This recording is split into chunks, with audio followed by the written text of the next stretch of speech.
Hello everyone, this is part 10 of What If Naruto Was Betrayed and Turns Evil, and I hope you guys enjoy this video and to like, to subscribe, to see more comment down below. Now let's start the intro. They call me a god. They call me a god.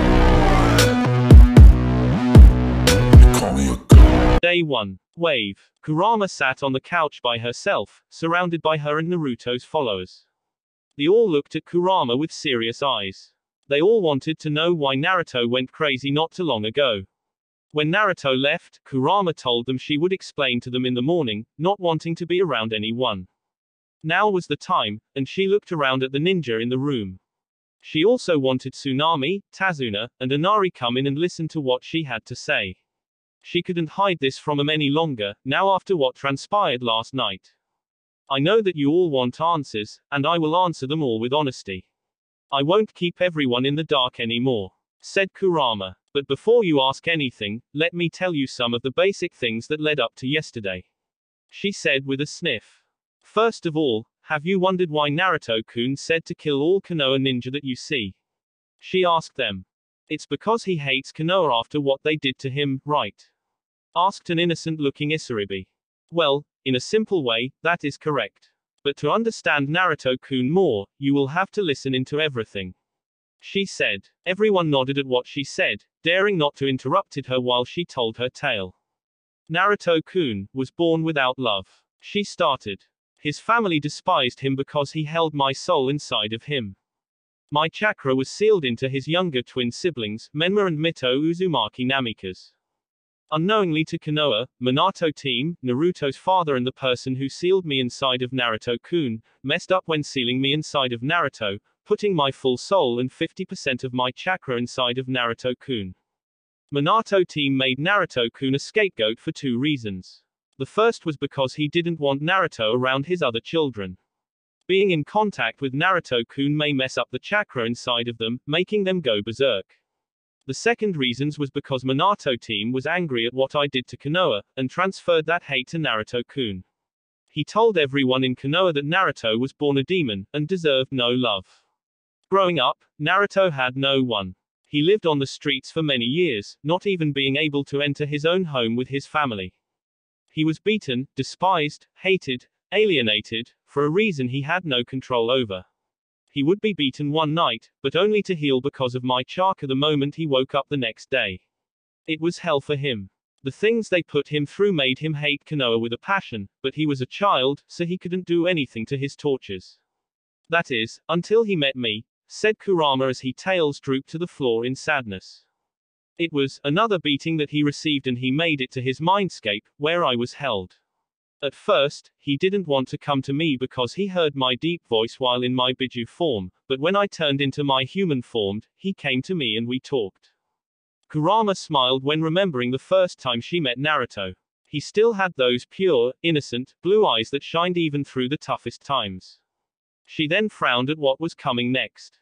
Naruto-kun and I talked for a while, and I became to feel attached to the boy already. We felt the same on so many different things. Naruto-kun had my heart the first couple hours I met him. When we got to the topic of Konoha, that's when things got dark, she said as she looked down at her hands. Naruto-kun tried to hide from me that he hated Konoha, but I knew better. I sensed the large hate he had in his heart, and I used it to my advantage. I manipulated him, corrupted him, a poor boy who only wanted to trust somebody in his hell of a life. So I gave him what he wanted. Trust. But only for a limited time. I gave Naruto-kun some of my chakra and turned Naruto-kun into a half-demon, and what he did was crazy. He killed all of those people with no hesitation. All 55 of them, dead in seconds. Naruto-kun just met me, but he was already under my influence, she said. Minato team found out about the massacre that happened in the alleyway, and had to do something about Naruto, which he did. He caged Naruto up, he said, getting a gasp out of the people who didn't know about Naruto's past.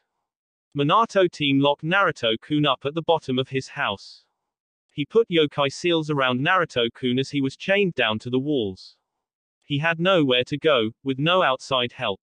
Not seeing light for 2 years. It was the perfect place to put Naruto-kun. It was also the perfect place for me to take over as well. She said. I did things to Naruto-kun that shouldn't have been done to anyone. I betrayed him. I told him that he could trust me, but I just used him for my own personal gain. I tortured him, raped him, messed up his mind. All types of things that was too much for anybody to handle. But not Naruto-kun. He was stubborn, wanting to live his own life. I didn't want that to happen. So I told him that he was going to be my mate, and I would train him to live up to my standards. He couldn't fight my assault on him, since I was way stronger than him. He had to listen to what I said, or he would receive punishment. She said with a frown at her face. A tear came from her right eye as trailed down her cheek. Over the years, Naruto-kun was able to go to the academy, to learn how to be a ninja. I made him hide his power, though. I didn't want anybody knowing about what was going on with him. I just wanted people to think that he was a demon and to stay away from, which actually worked for 6 years. But then he met them. She said as she looked back up at the group that was listening to her. Sasuke Uchiha and Sakura Haruno.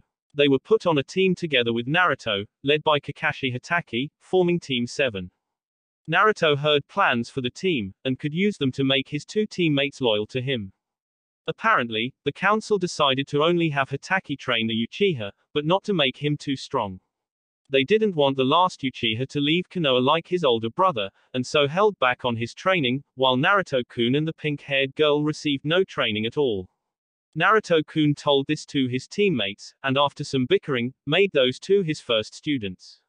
He told them that he didn't want a weak team, and that they were going to prove Konoha wrong. The 2 endured rough training from Naruto-kun, but they prevailed and became the strongest genin in Konoha.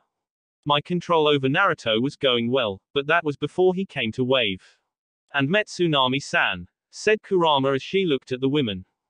Tsunami-san was the first person to ever help Naruto-kun. The Uchiha and the pink-haired girl tried sometimes, but the result wasn't as great as what Tsunami-san did. Tsunami-san actually talked to Naruto-kun and gave him love, with no negative intentions, which made Naruto-kun confused. Me and Tsunami-san were saying 2 completely different things. Love and hate. Destroy and rebuild. Naruto-kun didn't get what was going on.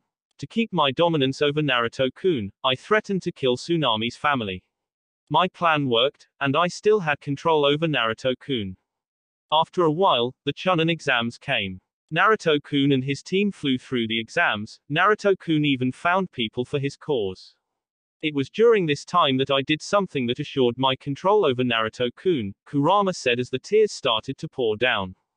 Naruto-kun had found an opportunity to seal me up again, but the seal was too weak, and I broke it. Naruto-kun rebelled, and I didn't like that one bit, so I placed him under a genjutsu. I brainwashed him into loving me. He didn't think for himself anymore, depending on me for everything he did. Which was what I wanted. He kept growing. He proved this when he defeated Shukaku, my younger brother. He was proving himself more and more. Me and Naruto-kun's relationship continued to grow as well. Minato was getting desperate. Naruto-kun was saying that he was going to destroy Konoha, and so Minato locked up Naruto-kun up again. He blocked off my influence also, leaving Naruto-kun in a cage of loneliness and pain. Naruto-kun found a way out and left Konoha, and came back to Wave. Ever since he has been gaining allies, ready to take down anyone who opposed him. His goal of destroying Konoha was getting closer and closer. He became obsessed with the thought of destroying the place, but you all saw what it was doing to him, she said. Naruto-kun destroyed Oto without a bat of his eye. He didn't care. He was just getting ready for the even larger carnage that was to come. The look in his eyes scared me, and I had to do something about it. The results, though, wasn't what I was expecting. I told Naruto-kun to give up on destroying Konoha. He snapped out. He couldn't even believe I would say such a thing.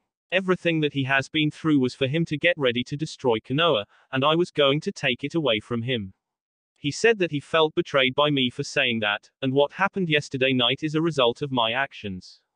All of his pent-up anger at me, released. Kurama then looked up at the group, seeing their faces of now knowing about Naruto's past. They couldn't believe of all the things about their leader were hid from them for this long.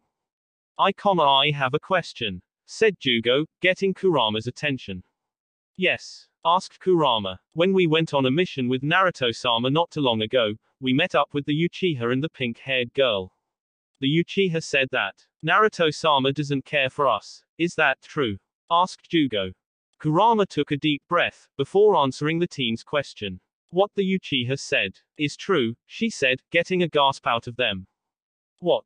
Said a quivering Fu, not liking what she heard. While growing up, I told Naruto-kun to only trust me. While putting up a good front, the only person he cares about other than me is Tsunami-san.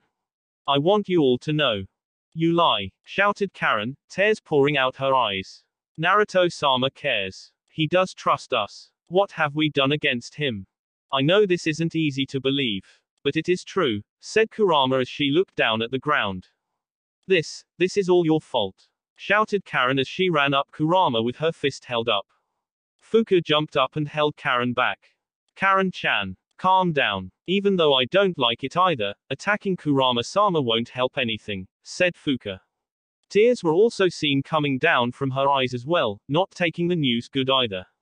So, Naruto-sama didn't ever care about us, said Akon from Sakan's back. He only cared about the abilities we had, huh? In other words, he's like Orochimaru, finished Gurren, her arms crossed over her chest.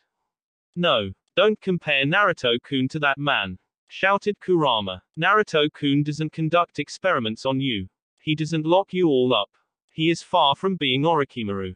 Look at what you said, Kurama-sama, shouted Kidomaru. He doesn't care for us, but brought us in anyway. He must have had a reason to bring us to Wave. He brought us in for our strengths and nothing more. I promise you that it wasn't that. I'm telling you, said Kurama, trying to defend Naruto. Then what was it? Said Tayuya. What was it that fucking made Naruto-sama save us from our shitty lives and bring us here to Wave? She questioned. It was me, announced Kurama. I told Naruto-kun who to bring to Wave. All of you being here is because of me. Don't blame Naruto-kun for my mistakes. Everything that is going on right now is because of me, she said. I need to go, said Dosu as he left the room. Jugo followed behind Dosu, since the two were good friends. Please, don't think differently about Naruto-kun. He just confused. I am the cause of everything, said Kurama. Slowly, everyone made it out of the room, going to their separate destinations. Kurama was alone, but one other person stayed with her. He's strong, no matter what he's going through, said Tsunami as she got up and sat next to Kurama. Kurama could only put her face into Tsunami's shoulder and cry her heart out. She didn't want everyone turning their backs on her. And especially not Naruto. He didn't deserve the things that he went through. They shouldn't be mad at Naruto, but at her. Don't worry, said a crying Tsunami. We'll get through this, she said as she stroked Kurama's long red hair. Somehow, she whispered. Konoha. Minato was writing on documents with a fury. He was demanding his ninjas to take position all around the village. Naruto was coming for them, and they had to be ready. He had to make sure everything was right before he could leave his office, though. Hokage-sama, shouted his advisor, bursting through the door. All positions around Konoha have been filled. We have watchmen on the lookout for the next 72 hours as you asked. Good, said Minato as he stood from his chair, stamping the last document. Ninjas were called back from their missions to come help out Konoha in their time of need. People were packing bags of personal belongings, ready to move to the secret bunkers provided for them. For the first time in history, Konohagakure was on lockdown. Uchiha Estate. Sasuke's eyes opened up from his sleep, sensing something outside. He looked next to him to see the sleeping form of one Sakura Haruno beside him. He smiled a little when he saw the small trail of drool coming from her mouth. Sasuke and Sakura's relationship grew ever since Naruto left Konoha. They had went on several dates, and then finally made it official that they were dating. He was a happy person. Nothing could ruin the feeling of having someone to love. Sasuke got back out to the matter at hand and went outside to the place where he felt the chakra presence. When he made it to the scene, the only thing that was there was a small note. Sasuke picked up the note and his eyes widened when he read it. Meet me at the Uchiha hideout. I have some things to tell you. Be prepared to battle, was all it said. Sasuke knew that it was Itachi, since the only people who knew of the Uchiha hideout were Uchihas, and there wasn't a lot of them left. Sasuke gained a serious look as he went back to his house, ready to meet Itachi. Makai. So that's what that bitch did, shouted Mr. Reset, sitting in front of Naruto. When Naruto left Konoha and came into Makai, he went straight to Mr. Reset's house to explain the situation that happened. Yes. It makes me mad that she would join those humans, shouted Naruto, red chakra surging around him. Hey now, no exploding chakra in my house. I still haven't paid it off, said Mr. Reset as he started to eat some cabbages. Mr. Reset, what should I do about her? I told her that I couldn't forgive her for what she did, and I hate her along with everyone that took her side. I'm going to kill them all, but I wish to get someone else's opinion of the problem I have right now, said Naruto. Well, started Mr. Reset, I was once crazy like you. Mr. Reset then looked Naruto up and down. Never mind, you're way crazier than what I was, he said, making Naruto sweat drop. Yup, I was just a small mole, threatening people with my pickaxe, wearing my blue overalls and a construction hat with the light on it. Nobody could calm me down. But after a while, I realized that yelling and shit ain't helping me at all, so I separated myself and now live a happy life. Wake up, dig a little for exercise, read some porn, and eat cabbages. You just need to find a lifestyle that you're happy with. Fuck what everyone else says, he said as he gobbled down his cabbages. Killing and destroying makes me happy. Are you saying that I should do that for the rest of my life? Asked Naruto. I don't know, go find something else to do. I don't think that doing that for the rest of your life is a good thing. People will think that you're a fucking devil, said Mr. Reset. Didn't you just say that I shouldn't care about what others say about me? Asked Naruto with a raised eyebrow. No, I didn't say that, replied the mole. Yes you did, said Naruto. WHO are you getting smart with? I'll get my damn pickaxe and stab you to death, boy. Now stop putting words down my mouth, shouted the bipolar mole. Who are you yelling at? Said Naruto with a deep growl. Mr. Reset realized what he did and rubbed the back of his head sheepishly. Oops, sorry about that, boy. I used to do that to people. I guess I still have some of the old me in me, said the mole. Naruto could only sigh at the mole's antics. He really was confusing to him. So what should I do about Kurama? Said Naruto with a growl at the name of his past lover. Honestly, nothing, said the mole as he got up from his chair and opened up his frig. So you had a falling out with the bitch. Who cares? There are many free pieces of pussy out there. Just go find another female. So you just want me to forget about what she did to me? Shouted Naruto as he slammed his hands on the table. That woman did so many things to me. And you're saying that I should just let that go? Yup, simply said the mole as he pulled out some juice and started to drink from the carton. No, I'll kill them all. I don't care what you say, yelled an enraged Naruto. You'll lose. Naruto looked at the oversized mole with wide eyes. He'll lose. He never lost a battle in his shinobi career. Why would he lose against Kurama? I'll lose, said Naruto as he glared at the mole. Did you just tell me that I'll lose? Yup, you'll lose and I know it, he said as he sat back down. You'll be going up against Kurama-san, along with the people that you trained. Now, tell me if I'm wrong, but you told me that there was another Jinchuriki among your group, one with the Chome, the seven-tailed beetle. That's two Biju and a group of a 2S rank ninja that you're going against. I know you'll lose. Say that again and I'll kill you, said Naruto with a glare. Then leave, said Mr. Reset. You said that you don't trust anybody, right? So then why are you here getting my opinion when you won't even care whatever I said to you? You have no friends, right? That also means me. If you are here to threaten me about giving you the thoughts that you asked for, then leave. I don't have time to deal with your bullshit. Go throw a tantrum somewhere else, said the mole as he looked up to Naruto. The two were in a heated staring contest, until Naruto growled and got up from the table, leaving the mole to himself. When you get your ass beat, just know that I told you so, was the last thing Naruto heard when he exited the house. With Dosu and Jugo. Dosu and Jugo just got done crossing the bridge that connected Wave to the mainland. Jugo had a large bag on his shoulder as he followed his friend. Dosu-san, where are we going? Asked Jugo. Don't worry, my friend, we aren't going far from Wave. Just somewhere where we won't run into a lot of people, said Dosu as they continued to walk. A little while later, they were in a clearing when they finally stopped. Jugo threw the bag on his shoulder on the ground when they stopped. Finally, said a voice from the bag. What came from the large bag was Kabuto. Why are we here? Asked the man, taking in his surroundings.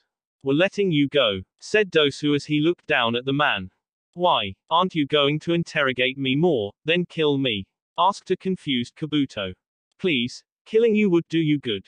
Your master is dead. Killing you would only send you to him in hell. Letting you live is enough punishment, said Jugo. Kabuto growled at the two younger boys, before jumping away, ready to get as far away from Wave as possible. The two watched Kabuto jump away, before sitting down on the grass, looking up at the sky. It is hard to take in that Naruto-sama never cared about us, said Jugo as he looked at the clouds. He was the one that freed me, and to learn that he never cared. It's evil. Yes, but it wasn't his fault. He was forced to do so. Kurama-sama was the one that manipulated him so much. She didn't stop, and what we have today is a result of her actions. All we can do now is wait until Naruto-sama comes back to destroy Wave. Even though I don't like the sound of it, we will have to fight him if we wish to protect Wave, said Dosu. You are correct. I don't know if we will win, but I will do everything I can to protect what Naruto-sama has built, even if he is the one that wishes to destroy it all, said Jugo. There was a peaceful silence between the two.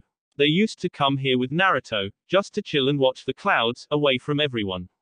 This was the place where Naruto and Jugo learned to keep their anger in check. And Dosu, he came just to sit back. Everything was peaceful, but something killed the silence the two boys had between each other. Do you hear that? Asked Dosu, getting up from the ground. No, I don't. What do you hear, Dosu-san? Asked Jugo. Wings flapping, said Dosu. The two looked up to the sky to see two large white birds in the sky. There was a person on one of the birds, with black cloaks with red clouds on them. Akatsuki, growled out Dosu. Dosu-san, in front of us, whispered Jugo. Dosu looked in front of him to see an approaching Akatsuki member with a swirled mask. Oh, so these are the wave ninjas that I've heard so much about, shouted the man.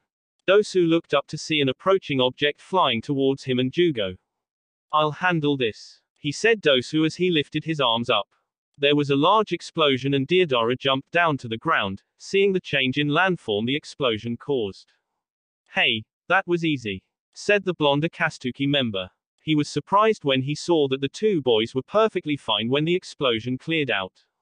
What's going on here? Said the Deodara. I don't know. Must be some kind of awesome jutsu, muttered Toby. Where are the Jinchuriki? I heard that Wave holds two of them, and I'm here to collect them both, shouted Deodara. Jugo, said Dosu. Jugo nodded his head and all of a sudden disappeared. Said Deodara as Jugo appeared in front of the two Akatsuki members. Deodara jumped out of the way in time, but Toby wasn't so lucky as he received Jugo's sideways chop, cutting his at his midsection. He is dead. Now tell us what you know about the Akatsuki. If not, you will be dead soon along with your friend, said Jugo as he looked up at Deodara with serious eyes. Toby, what are you doing? Shouted Deodara. Toby's form slowly came from the ground, surprising Jugo. Deodara-senpai, he's too fast. His teleportation jutsu is too quick for us, shouted Toby. Sorry, buddy, said Jugo as he appeared next to Toby, but that wasn't a teleportation jutsu. Just speed. Watch out, Toby, said Deodara as he scattered out small bombs around the area, falling towards Jugo. Wah, what a whole second, partner, shouted Toby as he ran away. Dosu ran up in front of Jugo and put his two speakers in front of him. Resonating echo barrier, said Dosu as he made a sound barrier that deflected all of the bombs. They went off and Deodara had to jump back to avoid the blast that were bound to happen. Deodara jumped down next to Toby and watched as all of the bombs went off, blowing trees from the ground. Those two, they are made to battle as a team. Let's take them out of their comfort zone, said Deodara as he summoned his C2 dragon. Toby, you know what to do, right? Asked Deodara as he jumped on the back of the dragon. Yes sir, shouted the silly Akatsuki member. Suddenly, the dragon regurgitated a large amount of small bombs. We're going with that, right? Asked Toby. Yup, that is the plan. said Deodara as he sent a flying bomb towards the duo. Barrier, said Dosu. He blocked the bomb, but was pushed back by the recoil. Are you alright, Dosu-san? Asked Jugo as he helped Dosu up. Yes, but his bombs are getting stronger. That one was also guided, so that means he can control his bombs when he releases them. He said as he got up from the ground. He looked up at Jugo and smirked from behind his bandages. You're getting better at your senjutsu control. Sending senjutsu down to your feet for a large speed boost is smart, said Dosu. Naruto-sama taught me that I can do a lot with my abilities. Enhancing my speed is just one of those said abilities, said Jugo. The two looked ahead to see that Deodara was in the air, but the other Akatsuki member was gone, along with the other dragon. Where did the other one go? Said Jugo. Don't worry about him, just focus on the other one. I need you to cause of diversion, said Dosu. Dosu nodded his head to the left and Jugo got what he was saying. No matter how tough your defensives are, they'll be blown to bits, said Deodara as he dropped another bomb. The two jumped back away from the blast, but noticed that they landed on clay rather than solid ground. Gotcha, thought Deodara while making a hand sign. The clay underneath the two-wave ninja exploded, Jugo and Dosu disappearing in the blast. Did that do it, asked Deodara to himself. He had to dodge to the left when a flying object passed by him. When he looked back, he was surprised to see Jugo with demonic wings coming from his back. That's different, said Deodara. Jugo flew towards Deodara, ready to continue his assault. Deodara launched two different bombs at the approaching Jugo, but Jugo expertly dodged them both. Jugo punched at Deodara, but he commanded his dragon to fly off in a different direction. Damn it, this isn't good, thought Deodara. I'm not used to fighting a flying opponent. If he gets close to me then I know for a fact that he'll kill me. I'm not the best when it comes to taijutsu, thought the bomber. Partner, shouted Toby as he came from the ground. I've set all the clay land mines. We're ready to go, shouted the man. Good Toby. Now get out of here, said Deodara. He focused back on his enemy, but then realized something. Where is the other one, asked Deodara as he looked around. He finally saw Dosu in the middle of the clearing, gathering chakra. I don't know what you're doing, but you won't finish him, said Deodara as he made a massive bomb and dropped it down at Dosu. Good job, Jugo, whispered Dosu as he jumped up towards the bomb. When he was close enough, he activated his jutsu. Sonic boom, shouted Dosu and punched the bomb. It instantly exploded, but instead of the blast shooting in every direction, it shoot back up to Deodara. What? Shouted a very surprised Deodara as he and his dragon flew from the area. How does one simply reflect an explosion? Deodara wasn't paying attention to his surroundings to see Jugo with curse mark enhanced fist falling down towards him. Jugo punched the dragon, and the immense force of the blow made the dragon along with Deodara plummet down to the ground. Shit, the land mines. Deodara shouted in his head as he and the dragon landed on the ground. Huge explosions came to life, swallowing Deodara in it. Good job, said Jugo as he flew towards the falling Dosu and caught him. Thanks, said Dosu as he took a deep breath. The move he just pulled was really hard to do. He had to make sure that Deodara would get desperate and send a large bomb down on him so he could reflect it. Jugo would come into the distracted Deodara and land the final blow. It was foolproof. You can land over there, said Dosu, and getting a nod from Jugo. The two landed on the ground, not making any of the landmines exploded. Deodara came from the smoke cloud cut up and wounded. He saw the two boys on the ground and his anger spiked. How are you not landing on the land mines, shouted Deodara. I can sense the mines underground with every step. Each time I take a step, I sent out vibrations down to the ground.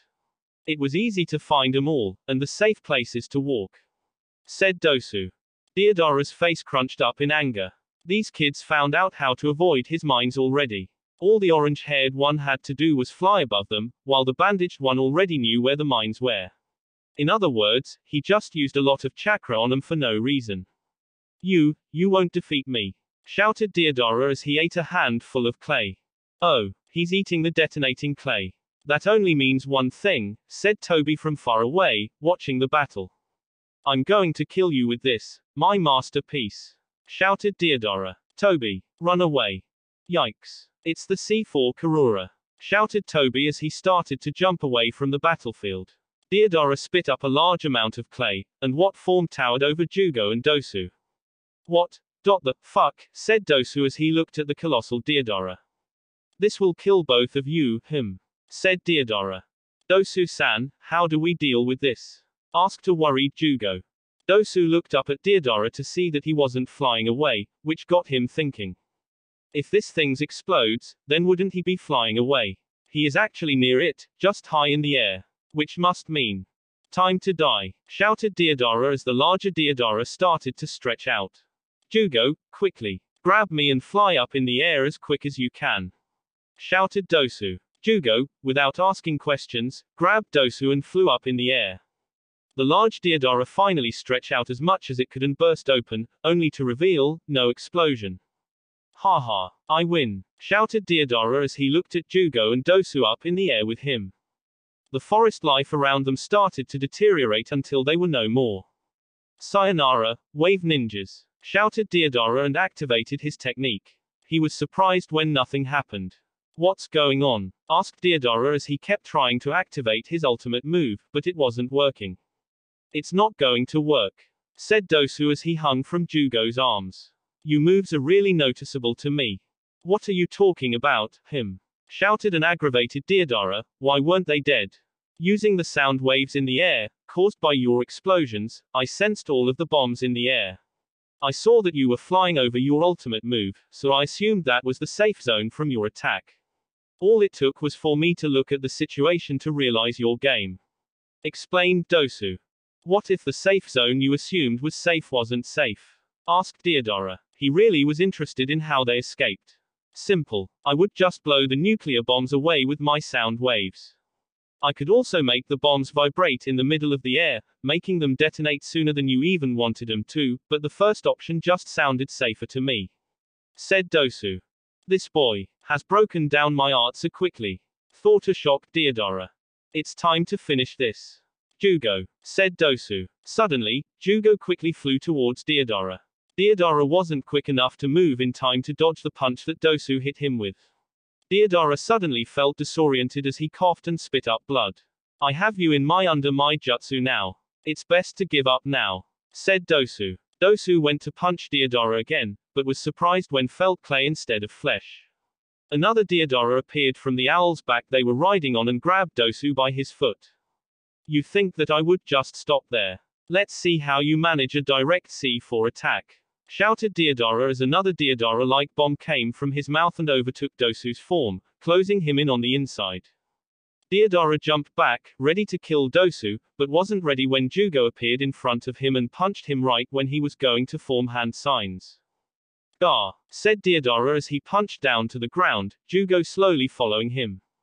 Inside the bomb, Dosu made sure not to breath while he was inside, not wanting to get the bombs inside of him. Don't breath, just gather your chakra and resonating echo drill, Dosu shouted from inside his head. The bomb exploded, but not from Deodara activating his technique, but by Dosu blasting sound inside. Dosu fell to the ground, but caught himself by landing on his feet, firmly placing themselves on the ground. He walked towards Jugo and the very tired Akatsuki member. Give up, said Dosu as he looked down at Deodara. Deodara, with one more trick up his sleeve, shot snakes from the mouths on his hands towards Dosu, but was cut off when Jugo stomped on them. Stop fighting. You have lost, said Jugo. Deodara looked up at the two teens, feeling inferior by the glares towards him. They counted every attempt he made to kill them. How was he going to win now? Ha ha. Ha, laughed out Deodara. You really think that you're going to get out of this alive? He shouted and pulled his shirt off, revealing his skin to be sewn up with threads. His mouth chewed at the threads, until they came loose, and pulled the thread out. What came from the threads was a large mouth. Behold, said Deodara as he started to feed the mouth clay. My ultimate art. I thought your last art was your ultimate art, said a confused Jugo. Be quiet. I am trying to say my finally speech, shouted an angry Deodara, black lines inkling his skin. We don't want to hear it, because we can bet that as well, said Dosu as he punched at the air. Deodara became drowsy and couldn't sit up straight. His chakra control was shot down. The black line stopped growing and then started to recede from Deodora's skin. Ugh, what did you do to me? Asked Deodora. I messed up your chakra control, balance, senses, everything that you control. You had to build up your chakra for your final move to work, so I cut that off. You are now useless. Explained Dosu. Fuck, whispered Deodora as he fell back. I can't die like this. Too bad, said Jugo. The two-wave ninja watched as Deodora's eyes started to close together, signifying his death. If the Akatsuki are all like this, I don't think we'll have a lot of problems. Said Dosu as he and Jugo headed back to Wave, wanting to rest up. Day 2. Konoha. It was morning time and the Izu Namika's family was sitting around the table, having breakfast. There was an awkward silence present, and it seemed as if no one was going to break it. They all knew that Naruto was coming back to destroy them, and they all wanted to avoid the topic. It was their fault that Naruto ended up the way that he was, and now hundreds of thousands of people were going to suffer from their mistake. Everyone, listen, said Minato as he set down his silverware. He gained everyone's attention as Kushina, Menma, and Mito looked up to their father-husband. You all know that tomorrow Naruto will return, he started out, and when he does, he won't show any mercy. Convincing him to stop is now not an option. We will fight back, and I will go first. What do you mean, Tao-san? Asked Mito. Naruto just won't come back in the middle of Konoha, he's not that type of person. He may just give some type of signal or something to show that he's back. When we get that signal, I'll be the first person to go up against him. Said Minato, surprising everyone present. Why would you do something like that, Minato-kun? Asked Kushina as she looked at her husband with a raised eyebrow. Shouldn't you be one of the last people to face Naruto, since you are the Hokage? Maybe, but not in this case.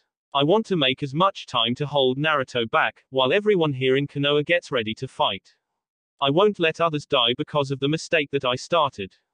And if I get the chance, and I highly think that I won't, I will have to kill Naruto. Said Minato, making everyone sad. Isn't there some other way? Asked Mito as she looked down at her plate of food. All Naruto needs is a chance to realize that he can change and become a family. You know good and well he doesn't care about that. You heard what he said when he came here. He was betrayed by the Kyuubi and his followers. He has nothing important to use against him. He really does think that he is all alone, said Menma. Honey, are you sure that you should do this? Asked a worried Kushina. Facing Naruto alone was suicide, even for a person as strong as Minato. Yes, I'm sure. Let's just enjoy the day as much as we can before sending the civilians into the secret bunkers. We are not promised life after tomorrow, said Minato. Wave. Kurama was laying in bed, looking at a picture of her and Naruto, smiling to the camera. The last 24 hours have been havoc to her. She felt like how she did when she got resealed into Naruto by Minato. Only 10 times worse. She betrayed Naruto, and he now believes her as an enemy. That was the last thing that she wanted him to think of her. They were lovers, mates, a couple, not enemies. It broke her heart when he flashed away from her, and it broke her heart more to see the faces of all her and Naruto's followers learning the truth. Most of them haven't talked to Kurama at all. The only people that has talked to her was Tsunami, Dosu and Jugo. The last two informed her of killing and approaching a Akatsuki member, before leaving the room, like they didn't want to be in her presence any longer. The threat that Naruto made to her was still fresh on her mind. He was going to destroy Wave, just because of what she said. Why didn't she just let him destroy Konoha without any problems? Then, she wouldn't be in the situation that she was in now. No, she couldn't have done that. Because if she did, Naruto would have progressed farther and farther away from her. He would be a walking husk of hatred. She couldn't watch him turn into a monster. Kurama had to do something to deal with Naruto. She knew that he was in Makai, sensing him summon the gates of Makai far away, so he wasn't on Earth now. She could plan something that he wouldn't be ready for. She could try to convince him to stop, but she knew he wouldn't listen. There was only one way to get her Naruto-kun back. Kurama shout out of her bed, her mind made up. She had to do this, because if she didn't there was no telling what would happen to the world. It was time to put her and everyone else's skills to the test. It's time to fight, thought Kurama as she exited the room, a determined look on her face. An hour later, all of the Wave Ninja were gathered at Kurama's mansion. They were called by her and, reluctantly, came to see what she had to say. They were all mad at what they learned from her, and really didn't want to see her. But they rather see her calm than see her angry at them for not showing up to the meeting. They all turned their heads to the stairwell when they heard footsteps coming from them. Kurama emerged from the corner and walked straight to her seat on the main couch. She looked around to see some blank, some angry, and some confused faces on the Wave Ninja. Sparing no time, Kurama started, "I know that you all don't want to see me, and that you don't trust me because of what I told you all, but I haven't something to tell you all. Is it another damn secret of the torture that you put Naruto-sama through? If so, then I don't want to hear it," said Kin as she turned her head away from Kurama. "No, that isn't what I called you here for. This is more serious than what I told you before, so get your act together. I don't have time to see you pouting," said Kurama as she gave a dangerous look towards Kin. "How dare you?" shouted Kin as she pointed at Kurama. "Telling me to get my act together. It seems to me that you lost your act as well as your common sense long ago," she said, hitting a sensitive spot for Kurama. "Why should we listen to you?" asked Pakura as she looked Kurama in the eye. "You have fed us lies for a long time. What you are about to say may be the same. I don't think that we should even be here. All she has to tell us is lies," shouted Zaku. "I once respected you, but now it seems that you are just like Naruto-sama described you as. An enemy," said Haku as she shook her head side to side in disappointment. "Naruto-sama hates us, and it's all your fault," shouted Karen. "You aren't our leader, Naruto-sama is. Why should we listen to you?" asked Fuka. "Do you all want to save Naruto-kun?" shouted Kurama, shutting up everyone in the room. "What? We can save Naruto-sama," said Isaribi. "Yes, we can, but I need you all to listen to me if we wish to bring our leader home, understood?" said a dead serious voice. "Hi," they all said, interested in the plan that Kurama had for them. "Good. Now Naruto's main target is Konoha. If he destroys Konoha, then he's heading here next. What we have to do is stop him before he gets here," she said. "How will we do that?" asked Kidomaru. "Naruto-sama is stronger than us all put together. How can we stop someone as powerful as him?" the spider-like teen asked. "We'll use Konoha's defenses to our advantage," she said, getting the interest of the people present in the room. "Use Konoha's defenses? How in the fuck are we going to do that shit?" asked Tayuya in her own special way. "Konoha will probably intersect Naruto-kun before making it to their walls.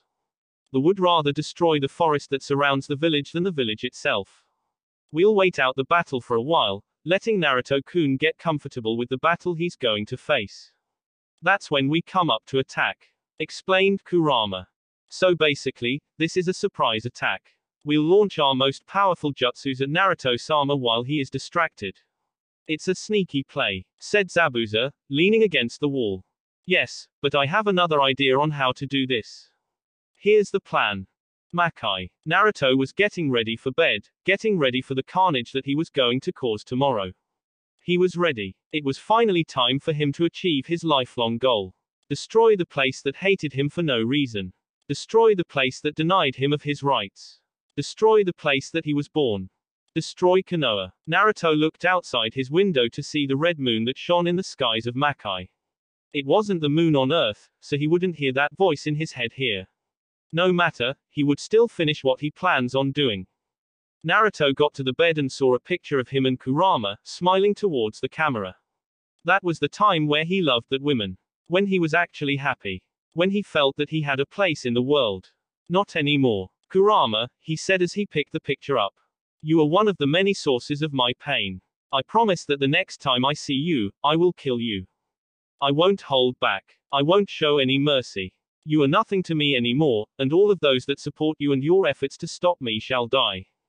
I will kill you and I will be one step closer to killing off everything that ever hurt me. There is no such thing as love. There is no such thing as trust. I fight for myself and myself only. You or anyone else that stands in my way shall receive the same punishment as Konoha shall tomorrow. That is a promise I will keep," he said as he placed the picture face down. He had to get his mind right for the events ahead. Naruto's mark on his shoulder that proved that he was the mate of the QB glowed red, not that he noticed. Wave. Kurama was sitting up in tree, looking up at the moon. Naruto had found some type of interesting thing about the moon, but she could never find out what was so great about the flying rock. This was her first time doing this, wanting to get some alone time for herself. She thought back to the picture she saw of her and Naruto early and started to speak out loud to nobody. Naruto-kun, you've been through a lot. Most of it was because of my selfishness. I know that you don't believe me when I say this, but I love you. I only want the best for you as well. Please understand that I am worried for you, and would do anything to save you from your pit of loneliness. We all care for you, the person that saved us all from our past lives, and the person that understood us all.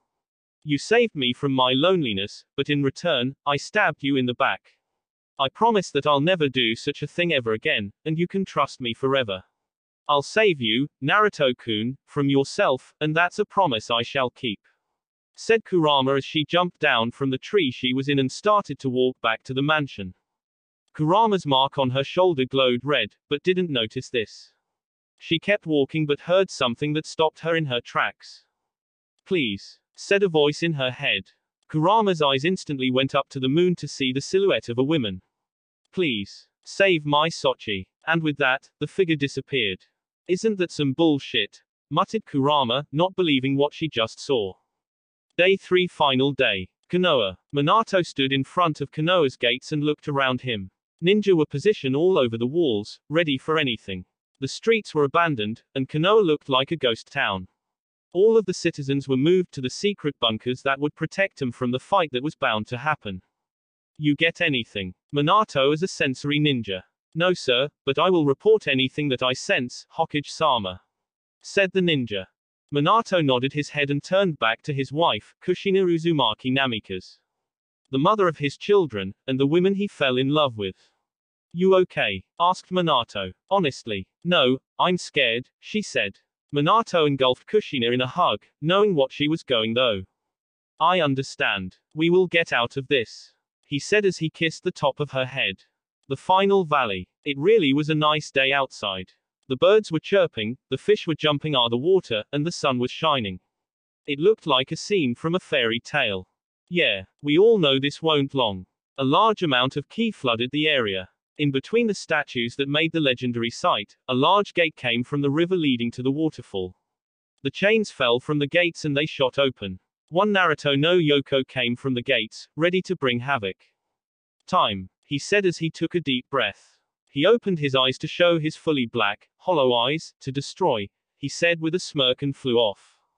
Konoha. Minato turned his head, breaking the hug he had with his wife when he felt the large key from far away, already knowing what it was. Hokage-sama, I sense something that has appeared around the border of the land of fire. The chakra reserves he has are crazy if I can sense him from here. Shouted the sensory ninja. Minato, taking a deep breath and walked towards the gates of Konoha. He turned around to see his wife with eyes full of tears. Don't worry, I'll be back soon, he said with a smile that Kushina loved. I love you, he said. I love you too, she said with a sad smile. Minato turned away and jumped off into the trees, ready to face what might be his last battle. Time skip an hour later. Two chakra signatures were felt getting closer and closer together, until they finally met. Naruto and Minato stood face to face, eyeing each other. So, this is how you wish to die. Started Naruto as he looked at Minato with amusement in his eyes. Honestly, I didn't think that I would be facing you this early. I came here to face you to see if there is any hope of changing your mind. Said Minato. You know good and well you didn't come here to do that. You have your battle cape on, so I know that you came for a fight, which is good. You took my warning to heart. Said Naruto with a smirk. With you, I have to take everything seriously. Said Minato with a smile. The two had a short laugh between each other, and then Naruto gained a serious look on his face. You do understand why I am doing this, right? Asked Naruto. Yes, I do. I know I can't convince you to stop with words, so I'll just have to use my fist instead. Said Minato as he got into a taijutsu stances. Know the best answer. Get ready, Minato, because here I come. Shouted Naruto as he flew up to Minato, ready to start the battle. Inside Konoha's forest, Minato and Naruto clashed together, Minato's kunai against Naruto's claws. Sparks went flying in every direction as the two were in a heated stalemate. Naruto slowly started to overpower Minato, pushing him downwards. Minato, wanting to escape, kicked up at Naruto. Naruto used his tails to block the attack. Minato was able to jump away before Naruto could catch him in his tails. "Come on, Minato. One would think that you would be better than this," shouted Naruto as he looked at his opponent. "All right then. I shouldn't even go easy on you in the first part of the battle. That would be the same as me having a death wish. I have to go full out to survive this battle," Minato said as he grabbed a handful of kunai in both of his hands before throwing them all in different directions, some heading towards Naruto. "TCH, please," said Naruto as he swatted the approaching kunai away from him. Minato flashed in front of Naruto with a kunai aimed towards Naruto's neck. Minato was surprised when Naruto countered him quickly with him grabbing his arm. "If you think that such a trick will get me, then you are mistaken. After all, I also know the Haraishin," said Naruto with a smirk as he started to add force to his hold on Minato. Minato cried out in pain as he felt his bones creak inside of him. He flashed away from Naruto and appeared at another kunai, a good distance away from Naruto. "That wasn't what I wanted," said Minato as he rubbed his wrist. "I know that you have something that can entertain me for some time, Minato team. After all, if you don't, I will just leave you here and go directly to Konoha," said Naruto. Minato looked up at Naruto, before flashing away in a yellow flash, disappearing from Naruto's sight. "Huh, I guess you really are stupid. If you think that you can trick me into looking for you, then you're more of a fool than I thought you were," said Naruto to the hiding Minato. Minato then appeared in front of Naruto in a taijutsu stance, and charged forward. Minato sent a left-hand hook to Naruto, but Naruto blocked it by catching Minato's fist in the palm of his right hand. Preparing for this, Minato used his left hand to grab a kunai and fill it with his lightning chakra. Minato swiped at Naruto, ready to behead him. Naruto tilted his head back, dodging the slice. Naruto then kicked up at the Hokage, hitting his stomach. Naruto's eyes widened when he saw Minato glow a white light, before exploding right in front of Naruto. The real Minato was placing clones all over the area, make them gather senjutsu and also giving him something to substitute with. Minato sent more clones at Naruto, knowing that the explosion wasn't going to be enough to kill Naruto.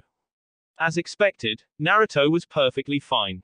He covered himself in his yokai to protect himself from the head-on blast. When the smoke cleared, 8 more Minatos charged at Naruto. The first Minato dropped underneath Naruto and kicked upwards, while another Minato came from above him with a heel drop. Naruto grabbed both clones by their ankles with his tails, and slammed them to 2 other approaching clones, all of them dispelling. The rest of the Minato went in to stab at Naruto, but Naruto was ready. He dodged 2 of the stab attempts, and jumped over the 2 other 2. Naruto sent his tails down to slam on them all, but they all disappeared in a yellow flash. "Gah, such aggravating clones," said Naruto as he waited for the clones to appear again. He didn't have to wait long as one of them appeared behind Naruto, a Rasengan formed in its hand. Naruto quickly turned around and smashed his own red Rasengan at the clone. The clone had a white light consume itself, before exploding. "Again," said Naruto as he covered himself in yokai, protecting him from the attack. Minato didn't wait for Naruto this time, and a clone appeared at the seal that the last clone Minato made when he stomped on the ground, trying to attack Naruto. The Minato wrapped his hands around Naruto's ankles, holding him in place. "What are you trying to do?" asked a completely calm Naruto. "This was all Minato said." Naruto looked up and his eyes widened at what he saw. Udama Rasengan. 2 Minato clones shouted as they were only inches from Naruto's face. Quickly thinking, Naruto used his tails to make a dome around him, covering him in yokai. There was a huge explosion, as the branches from the trees were blasted away from the area, flying in the air. Smoke enveloped the whole area, and the real Minato watched as Naruto flew out of the smoke cloud and to another branch. "You really are troublesome," said Naruto as he looked at his father. "You are getting close to injuring me, which shows your strength, but it isn't enough," said Naruto as he uncrossed his arms, ready to fight. "Finally going to take me seriously?" asked Minato as he got into a taijutsu stance. Maybe. I've been going easy on you, letting you get in close, but not anymore, said Naruto. The two stared each other down, until Naruto disappeared from sight. Do you remember? Naruto's voice echoed through the area. I grabbed your arm to stop one of your attacks. Look at it. Minato didn't understand what was going on, but he did so anyway. What he saw was small holes bleeding, probably from Naruto's nails puncturing his skin. You know that for me to place my enemies under a genjutsu, I have to have a direct contact for me to send my yokai into them. You are just another example, said Naruto. Minato started to feel dizzy, his world spinning around him. He fell down on the branch he was on, and started to cough. What did you do? Asked a scared Minato. When it came to Naruto, you couldn't be scared about what he was planning for his enemies. Oh, nothing, said Naruto as he appeared in front of Minato. He leaned down to Minato's ears and whispered. Kitsune illusion, false reality, said Naruto as he disappeared again. Minato's eyes suddenly opened wide, having his energy return to him. He stood back up to see Naruto on a branch not too far from him, a smirk on his face. Seems to me that your genjutsu failed, said Minato as he got out his kunai. Maybe, said Naruto with a smirk, making Minato's victory feel fake. Something was wrong here. Minato appeared in front of Naruto and sent a punch towards his face. Naruto blocked it and kicked upwards. Minato lifted up his leg and stopped Naruto's kick with his foot. The two kept going with a fury of punches and kicks, neither one letting up an ounce of strength. Suddenly, Naruto jumped back and took a deep breath. Kaiten, fox fire, he shouted and sent a massive fireball with the head of a fox rushing towards Minato. Minato threw a lightning-enhanced kunai through the fire and started to run away. Before the fire could get to him, he disappeared in a yellow flash. Naruto saw a kunai headed for him and tilted his head to avoid it. Minato flashed right beside him with another kunai at hand. I'm sorry, said Minato as he used kunai and slashed through Naruto's neck, decapitating him. Naruto's head fell to the ground, his body following it. Minato looked down in sadness as he saw his eldest son's body hit the ground with a thud. Naruto, said Minato as he looked down the body on the ground. It's my fault for this happening to you, I should have done better, please forgive me, and I hope that you go to a good place in the afterlife, no matter what you did here on Earth, because you only wanted to live your life how you wanted, but couldn't, said a sad Minato as tear went down his cheek. Such a sad sight, whispered Minato. Yeah, it sure is, said a voice behind him. Minato instantly looked behind him to see Naruto perfectly fine, leaning on the tree they were both on. What? Shouted Minato. What? Why are you shouting? I'm right here, said Naruto with a fanged grin. You're dead. Your body is right there, said Minato as he pointed to the ground below them. What body? Asked Naruto. Minato looked down to the ground, only to see no body. What did you do to me? Shouted an angry Minato, pulling out two kunai.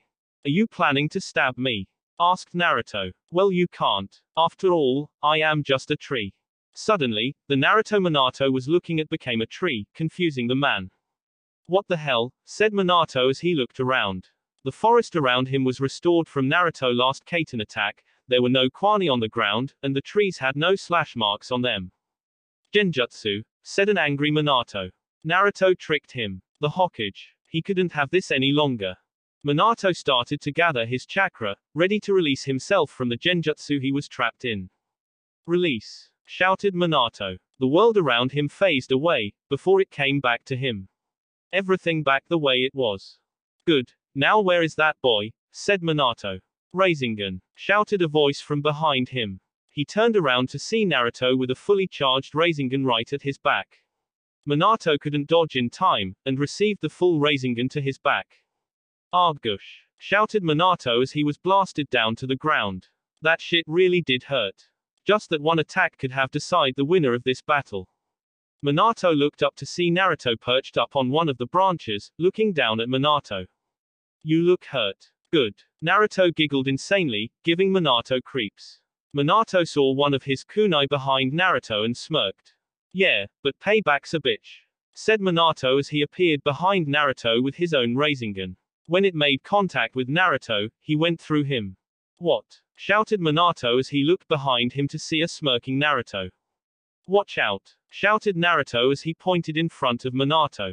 Minato looked up to see another Naruto with his tails ready to slam on top of Minato. Tail smash, he shouted. Minato flashed away in time to dodge the attack. He appeared behind another Naruto, sitting on a branch.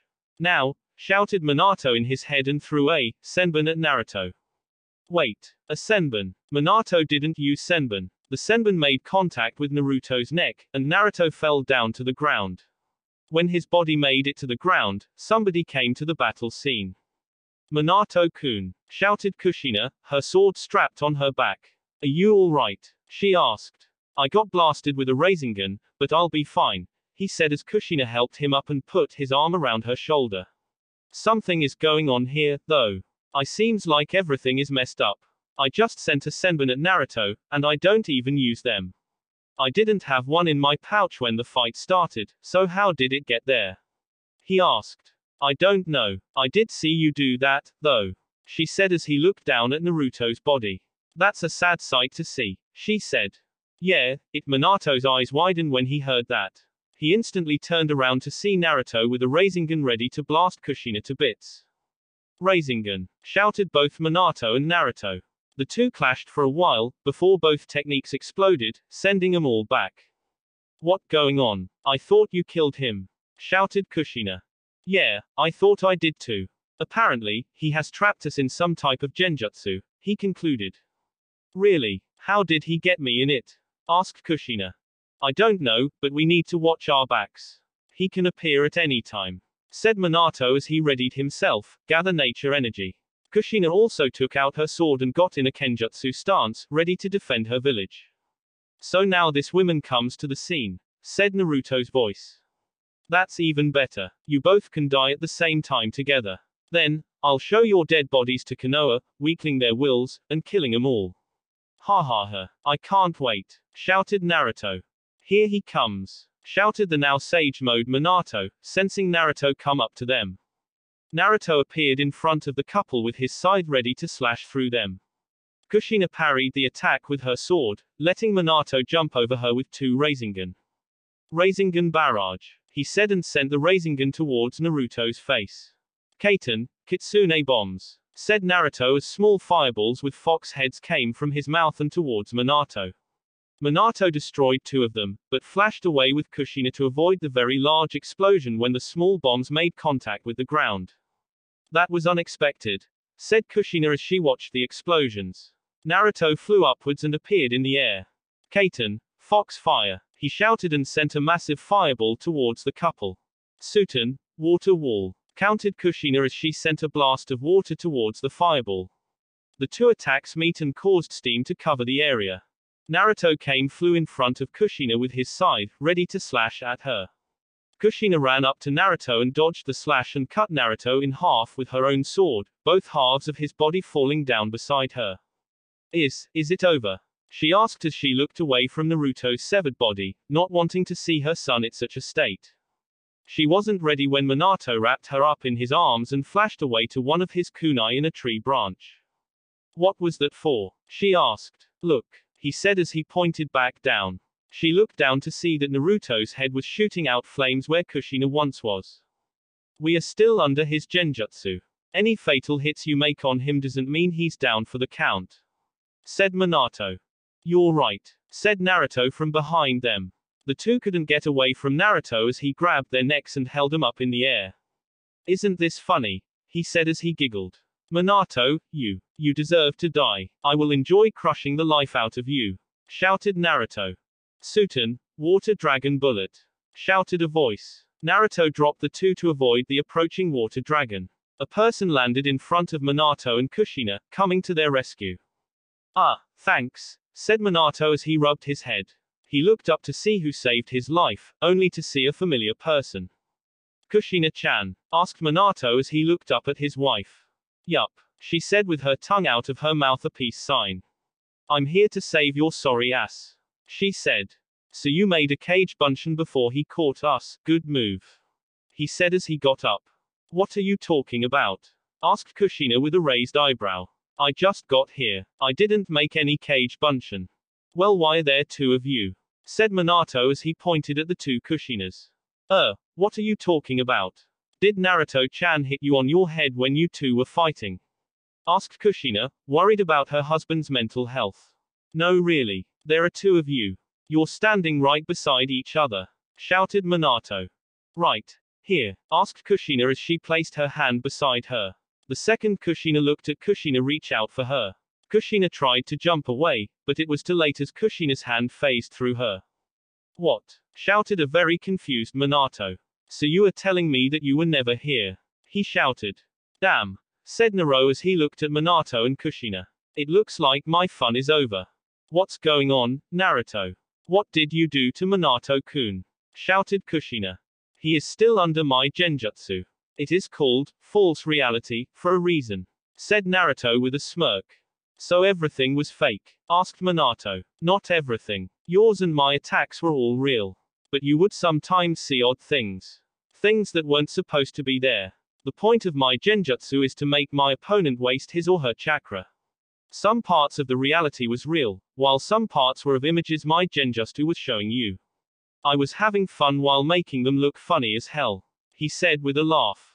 Damn it, he's right, thought Minato. I am low on chakra now. I've tried to get out of this genjutsu once, so why isn't it working? Why couldn't I get out of the genjutsu the first time I tried to dispel it? Asked Minato. Simple. I just made you believe that you dispelled it. So when you realized that you were still in it, it made you even more confused than before. Adding Kushina to the genjutsu just made you believe that you were out of the genjutsu for a while. Even though I am fast, and I also can use the Haraishin, it still is hard to hit a man that can disappear in an instant. I had to do something to lower your guard. Explained Naruto. So is he still in the genjutsu? Asked Kushina.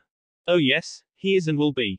He won't escape it. The only way for him to be released of the genjutsu is to dispel the yokai coursing through his chakra network, which he doesn't have the ability to do.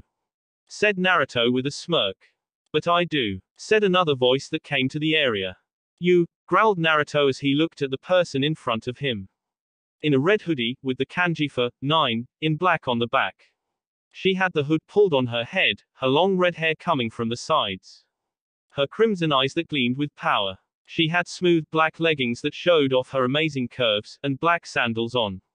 The most distinctive feature on the women, which was impossible to miss. The 9 featuring tails coming from her tailbone. Kurama, said Naruto with a growl. Good to see you again, Naruto-kun, she said with a small sad smile. Don't call me that. I no longer love you. I hate you even more than those two behind you. Now move along. I told you that I would come to Wave to destroy it after I'm done with Konoha. He said with a snarl. I told you Naruto-kun, I'm not letting you destroy Konoha. She said. What's with the hoodie? Asked Naruto. Oh, nothing. It's just to show that I'm serious in saving you from the path that you're going down. That, and it shows of the 9 real good, don't you agree? She said with a smirk as she turned around and showed off the back of her hoodie. She moved her tails out of the way so Naruto could get a good look at her ass. That very, amazing, 1 in a trillion, plump, sexy, dangerous, fat ass. Stop playing games. Shouted Naruto with a blast of yokai. Why are you protecting them? You should kill them also for what they did to you. I'm not going to, because that would make me a hypocrite. I don't want you to destroy Konoha because of your hatred for the place, but me killing these two for revenge. I am not going to do something like that. Plus, they are going to help me save you. She said with a smile. I told you, anyone that gets in my way is dead. You aren't the exception. He said. I know, she said as she stuck her fingernail into Minato's neck, absorbing the yokai in his chakra system. But I can't have the person I love destroying everything he hates, also destroying himself while doing so. Then prepare to die, he said as he brought out his scythe. I promise you that we will win. She said. Minato, and Kushina got into a taijutsu stance. Listen to me, said Kurama to the other two. I know that we aren't on good terms with each other, but I need you two to help me win back Naruto-kun. He doesn't know what he's doing. And since we three are the main causes of Naruto-kun's pain, I'm sure that it's right to take all that suffering that we placed on him away. She said. All right, Kurama-san. We will team up, said Miento. Just make sure that you don't double-cross us after all this is over with, said Kushina with a playful smile. No promises, said Kurama with a smile, making the other two scared. But listen, Naruto's taijutsu is called the Merciless Kitsune. It involves using his tails to attack and defend, and his arms giving him an extra edge on his enemy. He will match your power for a while, but then surprise you with a strong attack that you weren't expecting.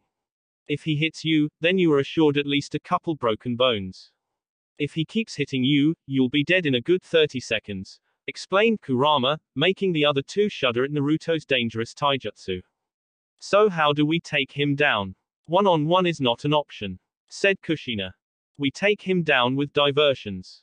I'll be the main attacker, while you two sit back and launch attacks when you see an opening. It's the safest way, since I'm the only person that can match Naruto's strength, and the most effective. Understood, said Kurama. Hi, shouted the two. Good, said Kurama as she sent her yokai to a seal on her arm. What came out was all black sword. It was on the flat side of the sword was the kanji, 9, on each side, written in red. So you really are going to pull everything out on me, said Naruto as he put one of his hands on his face. Good. I haven't had a good battle in a long time, we'll see who lives, and who dies. He shouted as he blasted the area with ki, making the two humans that were present shake as they saw visions of the deaths. Get yourselves together, said Kurama, making Kushina and Minato snap out of it. You mustn't let him get to. He will take any and every opportunity to kill. Stay on your guard, said Kurama as she put her sword in front of her. Come, said Naruto with a mad grin. The wind blew in the area they all had a stare down. Nothing happened for a while, but when Naruto and Kurama disappeared, the battle restarted. Naruto and Kurama met up in front of each other, parrying each other's attack. Crimson eyes met black as sparks made from their weapons jumped all around them. Kurama jumped back and went through some hand signs, Kaiten, Fox Fire. She shouted and sent a massive fireball towards Naruto. Fuyuten, uphill current, shouted Naruto as the wind picked up and pushed the fireball up in the air. Kurama, in an impressive display of speed, appeared behind Naruto. Mini Beast Bomb, she shouted as she quickly charged up a small black ball and sent it towards Naruto. Naruto turned around and covered his right hand with yokai. Fox Slash. He slashed at the black bomb. He cut it in half and caused a large explosion. Naruto jumped back out of the smoke screen, but saw Kushina behind him with her sword ready to slash at him. When she did, he bent over to dodge, but saw Minato with a Rasengan in hand. Naruto wrapped one of his tails one of the branches and pulled himself away from the attack. When he was about to jump back to the action, Kurama appeared in front of him and punched him in his midsection. Naruto crashed down into the ground, making a large crater. Yokai Blast, said Kurama as she made a ball of yokai in her hand and sent it down to where Naruto was, causing a massive explosion. Whoa, said Kushina as she looked at the blast. It looked like a small nuclear bomb going off. It really was an amazing sight to see. Can't go easy on him. Plus, that won't take him down. I'm sure of it, said Kurama. Sure enough, Naruto flew out of the smoke cloud, scratches covering his skin and hoodie. Bruh, you are making this hard for me, said Naruto with a glare. Come home and you won't have anything to worry about, said Kurama. Never, he said as he flew towards the ground. Naruto threw his scythe towards Kurama, making her block it with her sword. Naruto came from behind Kurama and caught his scythe with one of his tails. He slashed at her back, but Kushina blocked the attempt. Minato tried to grab onto Naruto, but he kicked him away, breaking some of his ribs while doing so. Minato-kun, shouted Kushina with worry. You're worried about the wrong thing, shouted Naruto as he spun around Kushina and jabbed at her sides. He raised his tail up that held his scythe, and brought it down on Kushina. It didn't make contact with her though, as Kurama tackled Naruto to the ground. Kurama punched Naruto twice in his face, making him bleed out. He twisted him around in midair, making him on top. He kicked her down to the ground, making her land hard, the ground cracking beneath her. He jumped on her, held her down by her neck. Now this brings back memories, said Kurama as she put her hand on his cheek. Bruh, Kurama, shouted Naruto as he raised both his hand up and made them into fist. He brought him down onto her, ready to cause a massive blow. Kurama, gathering chakra into her mouth, released her technique before Naruto could get to her. Kaiten, Fox Fire. She shouted and sent the blast fire to Naruto in zero range. Naruto couldn't block it in time and received the attack fully. Gah! He yelled as the fire burned his skin. HMM. Seems like that hurt, she said as she got out of the crater she was in. She winced as she did, her insides hurting. He really did put a lot of force behind his attacks. Naruto flew away from the flames to see him burnt everywhere. His yokai started to heal him at a quick rate, but he still was mad. Kurama, he shouted as flames gathered around his mouth. Kaiten, Hellfire missiles. He shouted. Red light started to be shown from Naruto's mouth, surprising Minato, Kushina, and Kurama. Watch out. This is going to be a big one, shouted Kurama. They all readied themselves for the move Naruto was going to pull. Fire, shouted Naruto. Red missiles of fire came flying towards the group. They all dodged the assault, not want to get hit by one of the missiles of Hellfire.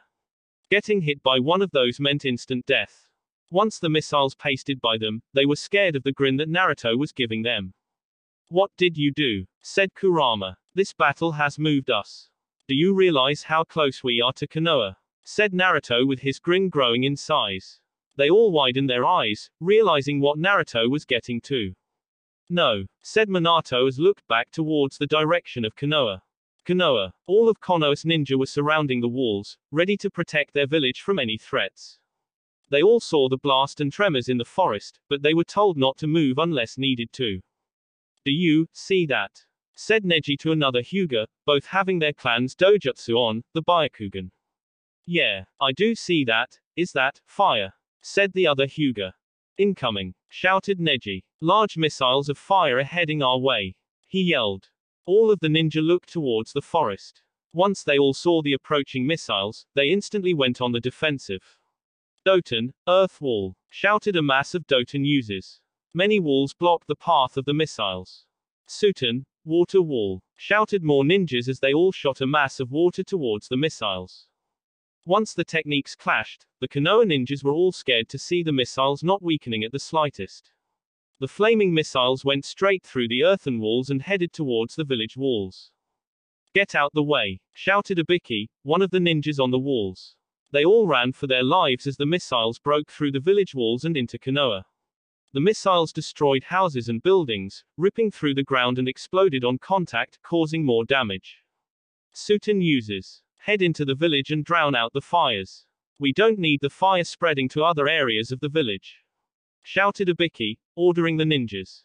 Hokage-sama and Kushina-sama may need some help, said one of the ninjas to Ibiki. Don't worry, we're headed there now, said Kakashi with Yamato, Mito, Menma, and Sakura behind him. All right, let's head out, shouted Kakashi. They all nodded and head to the battlefield. Time skip at the battlefield. The area was flooded with flames. The battle had escalated to a higher level, and the forest took all of the damage of the attacks the group of S-class ninjas were launching. Kushina pushed a branch off of her and Minato, one of Naruto's last attacks.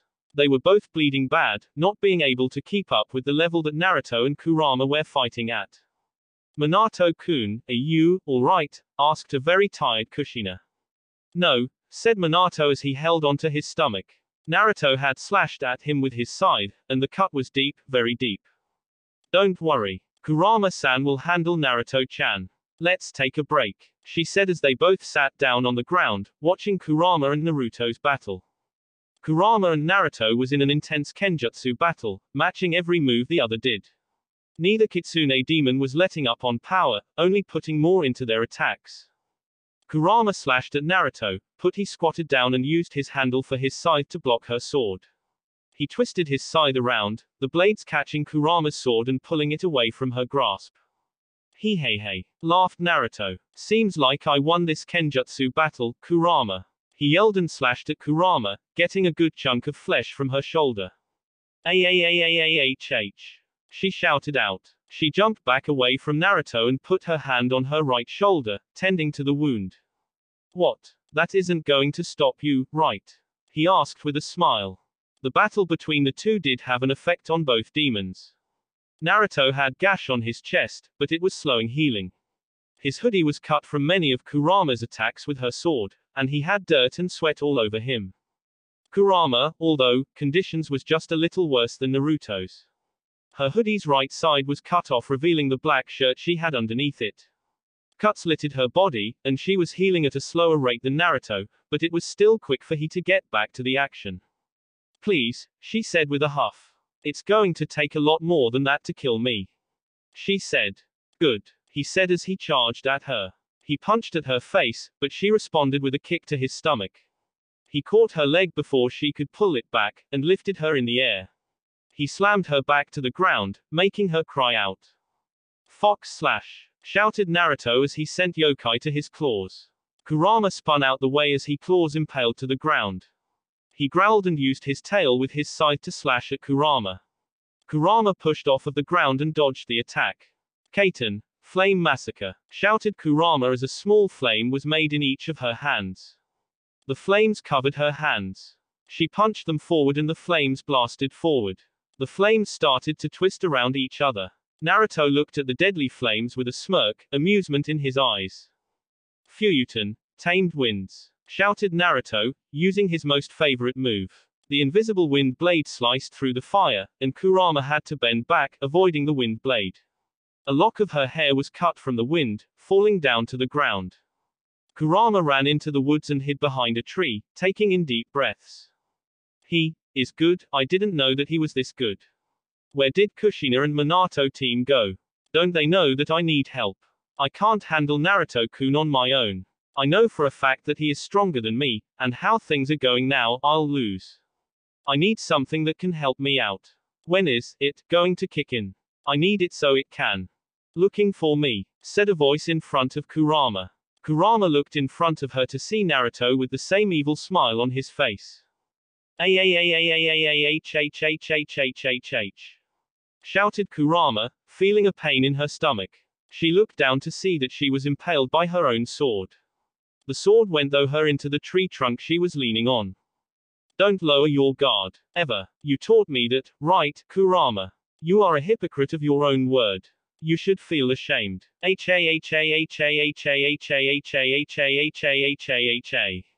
Laughed out Naruto. Naruto-kun, she whispered as she put her hand on his cheek. I never want this to happen. To you. That's too bad, because you made me like this.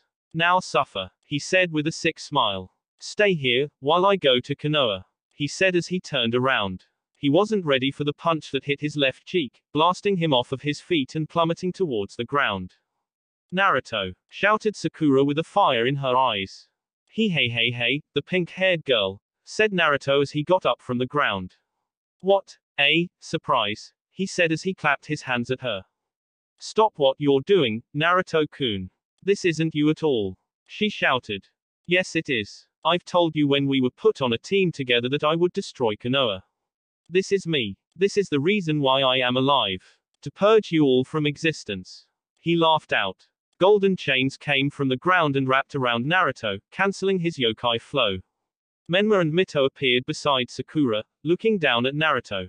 Naruto, stop this now, shouted Mito as she looked down at Naruto with a glare. You are our brother, but we will do anything to stop what you are planning. Please Naruto, stop this. I know that deep down that you don't want to do this. You're just confused about your place in life. I promise you that we'll help you if you just stop this chaos. Shouted Menma. Hell no, said Naruto. The two twins used their chains and brought Naruto closer to them. You do realize that we'll have to kill you, said Mito. We don't want to do that, she said. You won't have to, because you'll be dead before I can, said Naruto with a smirk. Do you really want to do this?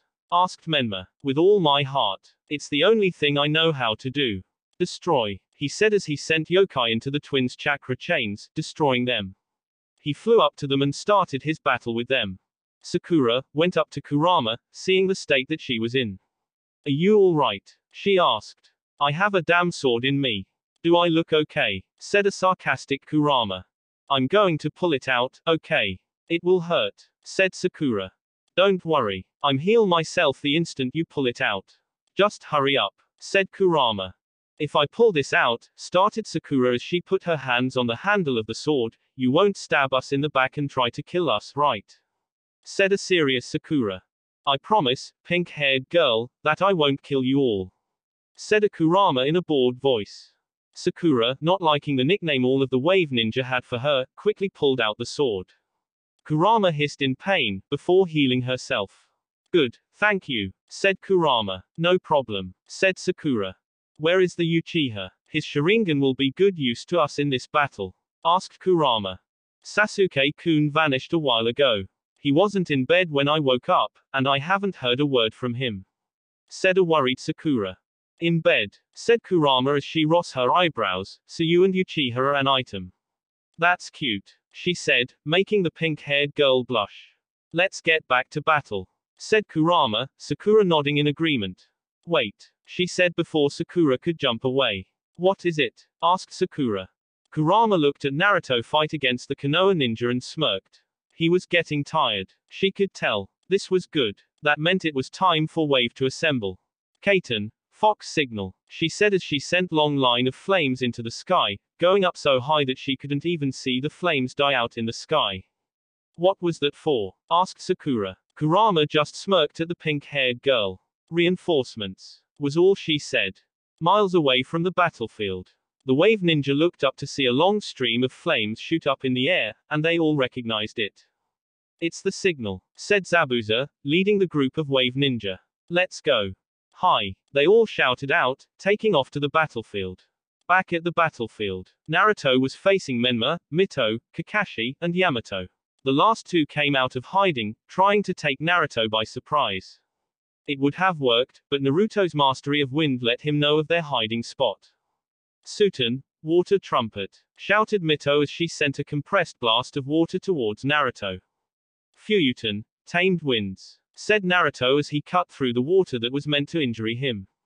Mokutan, great forest technique, said Yamato as he made long pillars of wood with sharp tips from his arm and sent them towards Naruto. Naruto used his scythe and sent his wind chakra into the weapon. He easily cut through he would like it was wet paper. He would have laughed, but realized that the move was only a diversion for Kakashi and Menma to get in close to him. Raiten, electric overdose, shouted Menma, sending large amounts of electricity to his hands, ready to flood Naruto's body with electricity. Lightning blade, said Kakashi as he closed into Naruto. Fuyutan, uncontrollable wind blast, shouted Naruto. Wind started to circle around Naruto, making a shield against both of Kakashi and Menma's lightning-based attacks. The wind shield then exploded forward, shredding everything in its path. A large explosion occurred, as the trees were torn from the ground by the high wind speeds.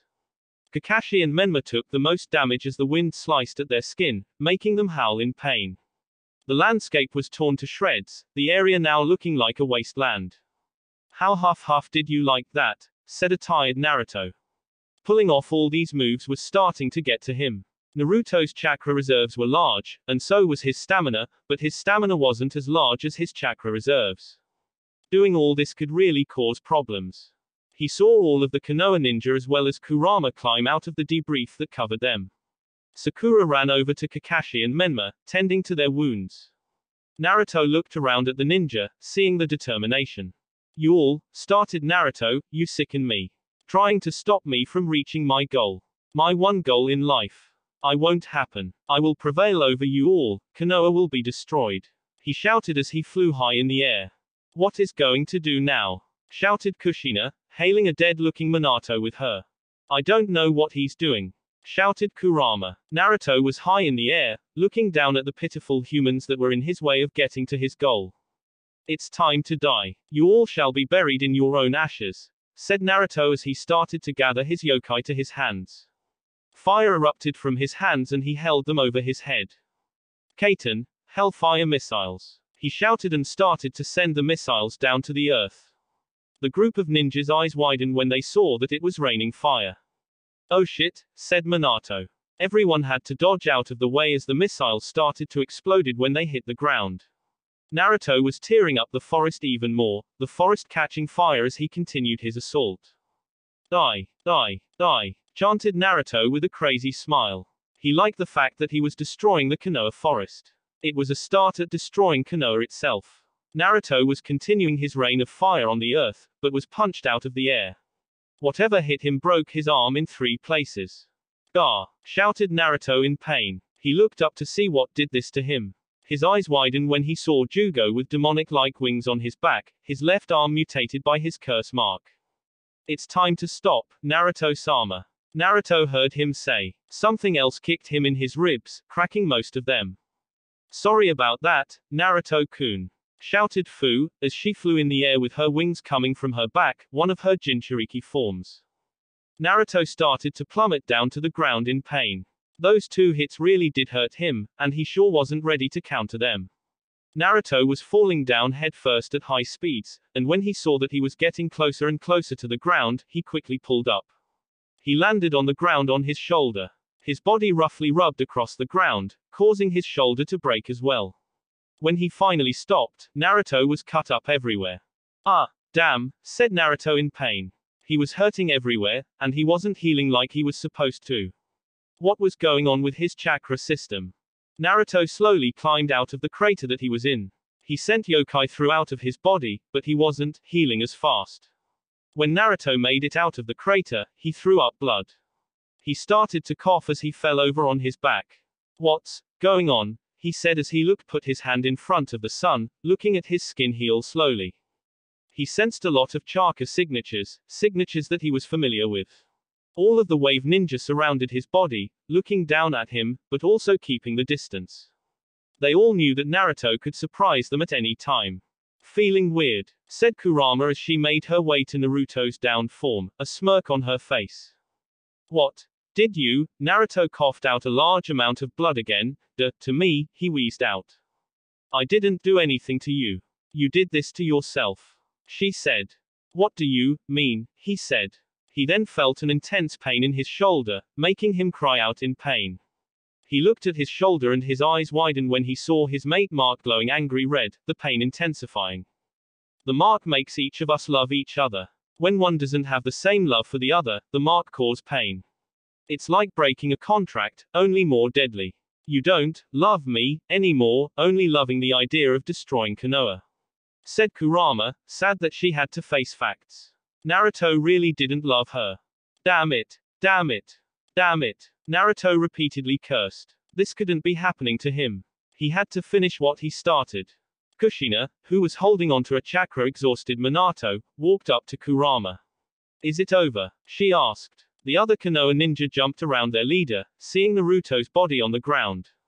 "Yes. I'm sorry for the damage we caused, but it was necessary to save hundreds of thousands of lives," said Kurama. "It's all right. Land can regrow. It takes humans a while to repopulate.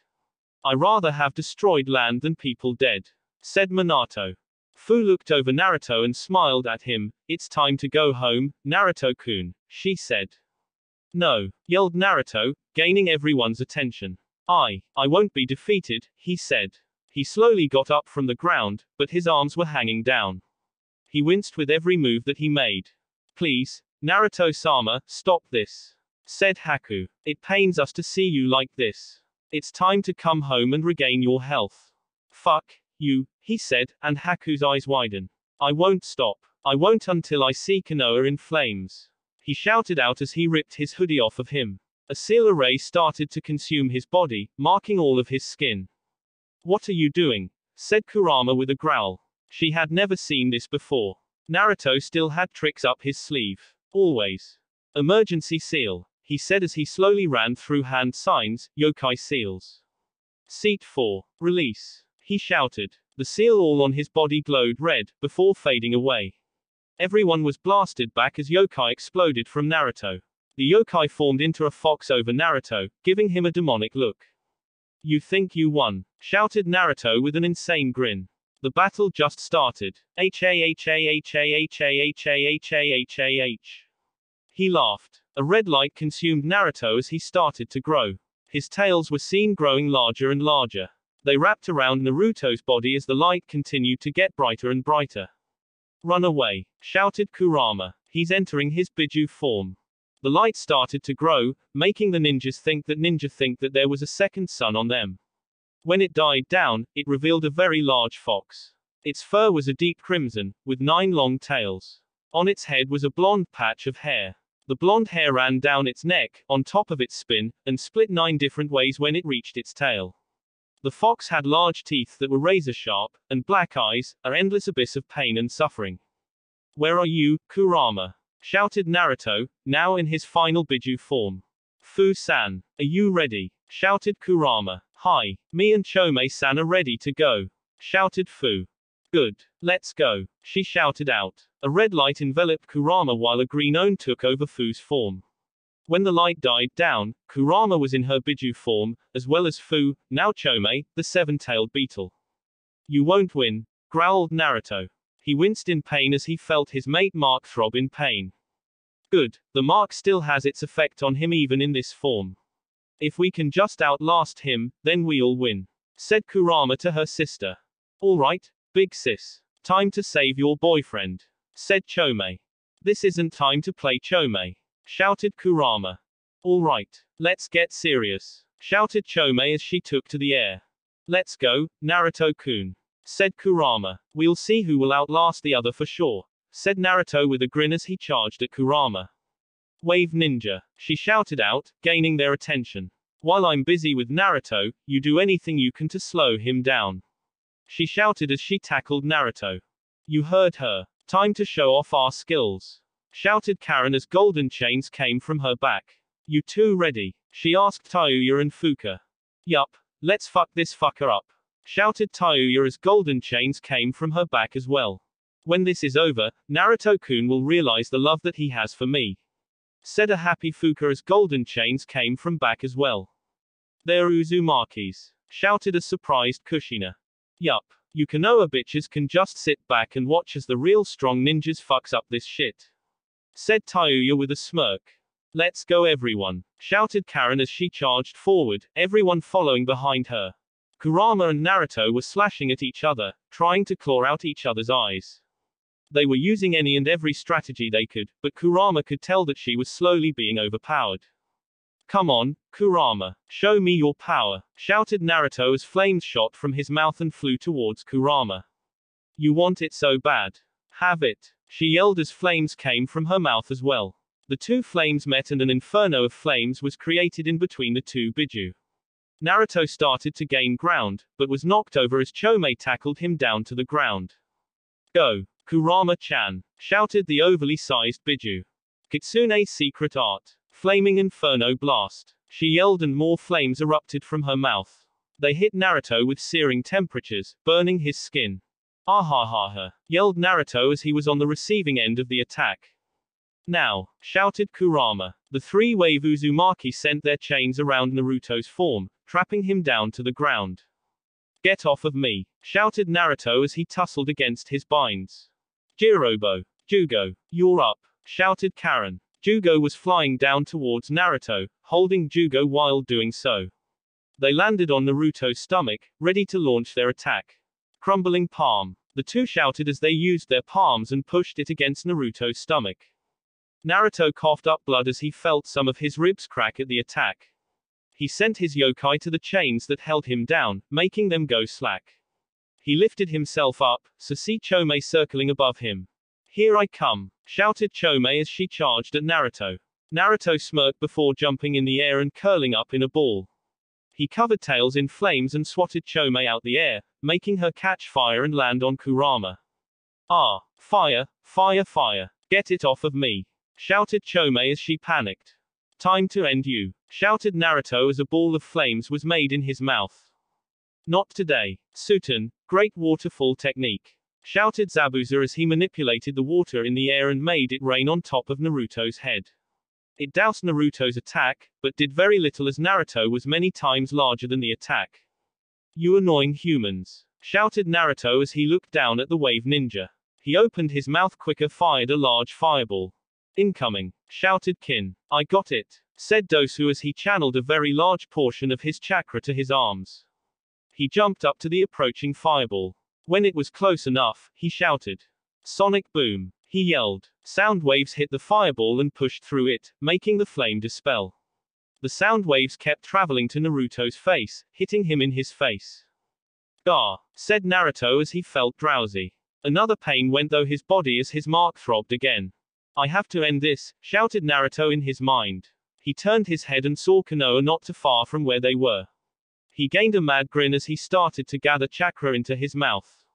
A black ball formed in front of his mouth, and condensed until it was small, and he ate it.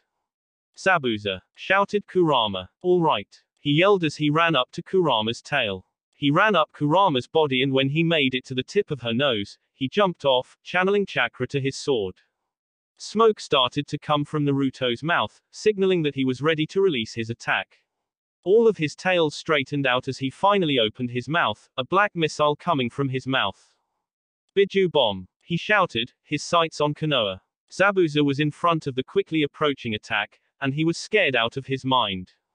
"Come on, Zabuza. You're the demon of the mist. Parents tell horror stories to their children about me. This shouldn't scare me. You have a daughter and a woman at Wave that you have to come back to. All you have to do is stop this attack," he shouted in his mind with determination in his eyes. His sword gained a blue hue, before chakra enlarged in its figure. "Clever slice," he shouted as he brought down his chakra-enhanced Kubakiri Boko. "And cut the Biju bomb in half." "What?" shouted Naruto as he saw the two halves go to the sides of Konoha, making huge explosions, but Konoha wasn't in range of the blast. Kurama finally helped Chomei get the flames off of her, and smirked at Naruto. "Seems like your plans aren't going as well as you thought," she said. Naruto growled, but then fell to the ground. The pain of the mark was increasing in pain. He couldn't handle this for long. "I told you that I'll destroy Konoha, and I will," he yelled and started to charge up yokai in his mouth. He ran up to Kurama and Chomei, ready to push through them. "Let's stop him," shouted Kurama, getting a nod from Chomei. The two ran up to Naruto, ready to tackle again, but surprised when Naruto stopped running, bent down, and flipped right over the two Biju. "Well, look at that. A flipping, giant, demonic fox," said Akon as he watched from Sakan's back. Naruto landed the flip and smirked back at Kurama, before launching his attack on Konoha. "Yokai Blaster!" he shouted, sent a red shot of yokai towards Konoha. "No!" shouted Kurama as she saw the sight of yokai blast making contact in the middle of Konoha, destroying everything. Yes. Yes. Finally. Konoha is dead," he yelled happily. He was so happy that he didn't see the smoke clear, to see the rubble pushed up against the walls, but no people at all. Naruto looked at the scene with a smile, but started to grow into a frown when he noticed this. This isn't right. Where is the screaming? The suffering? Where are the citizens?" yelled an angry Naruto. "Safely protected," said Minato, as he was perched up on a tree.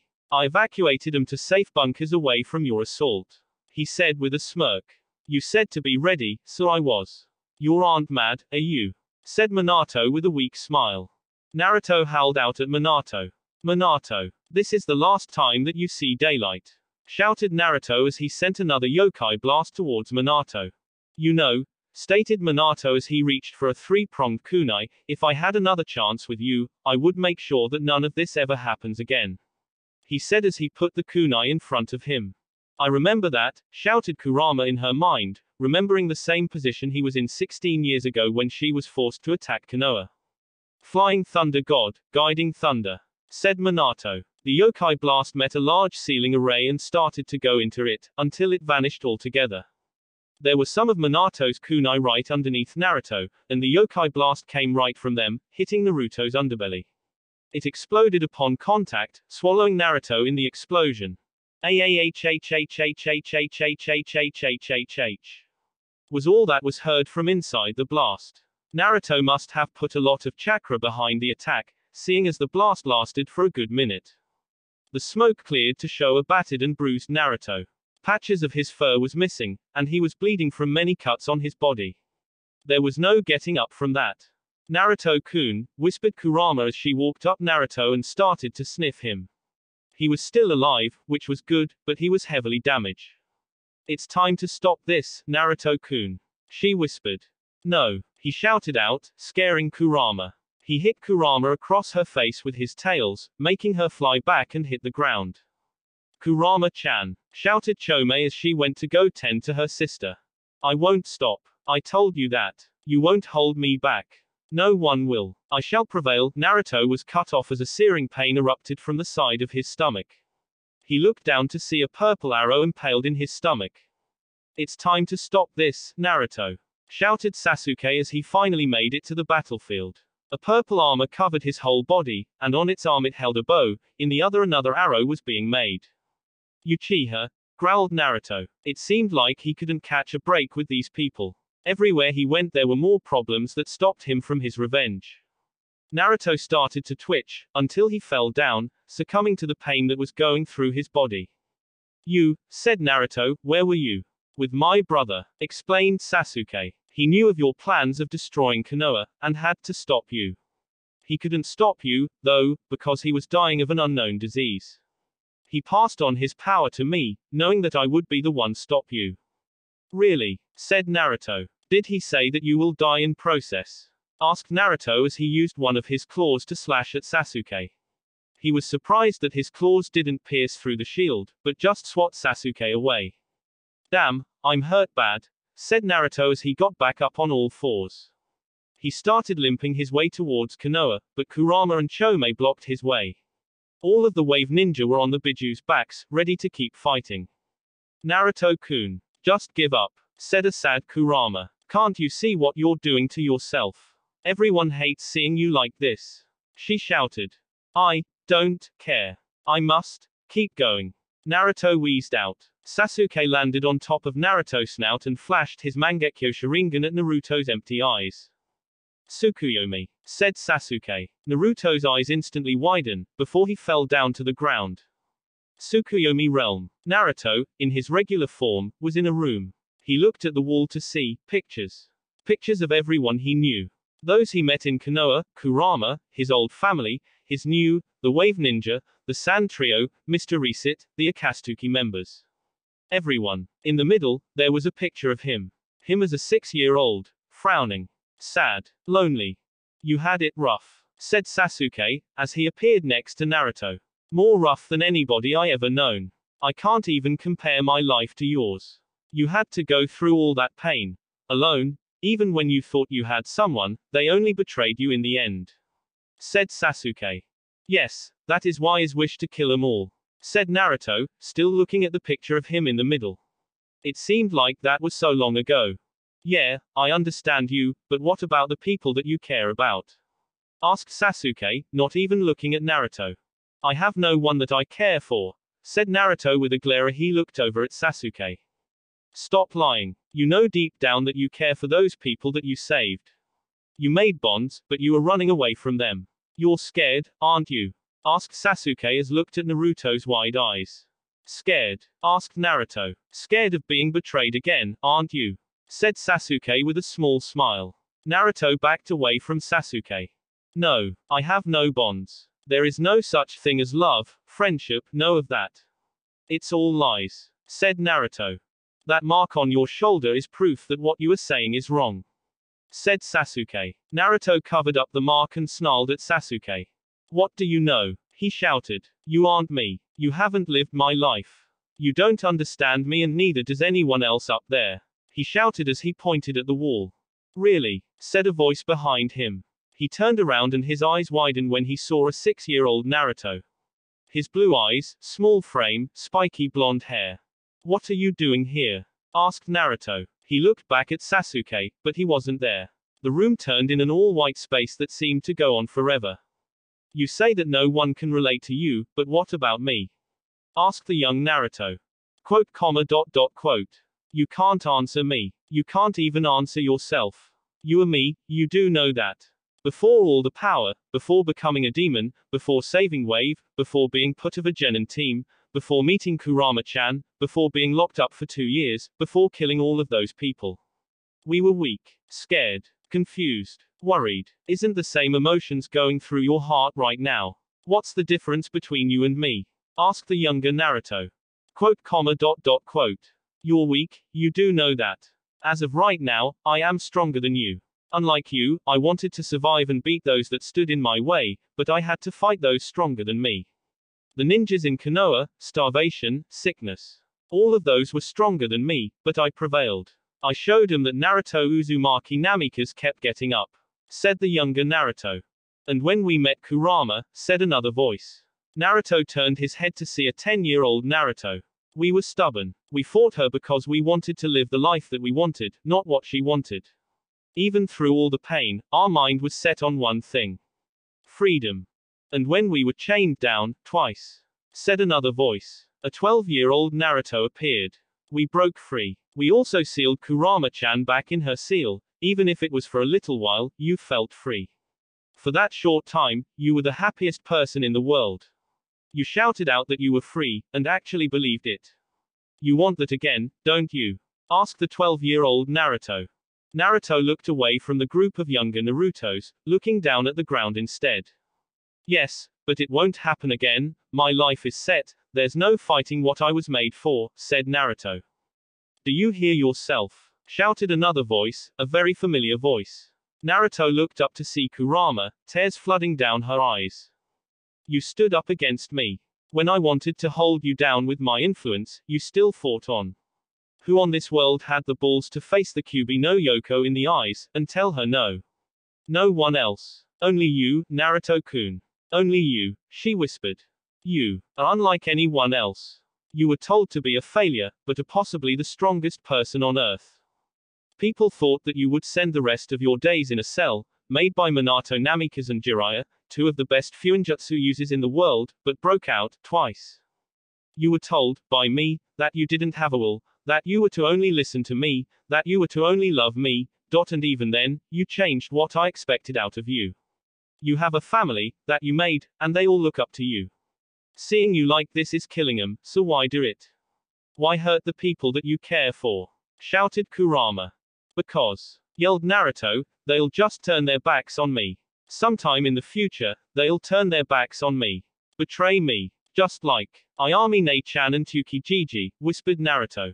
They were the start. After that, people I got close to left me. Why make relationships, friendships, bonds, companions, families, if in the end, they leave you? Whispered Naruto. They won't leave you, said Sasuke, as he appeared in front of Naruto.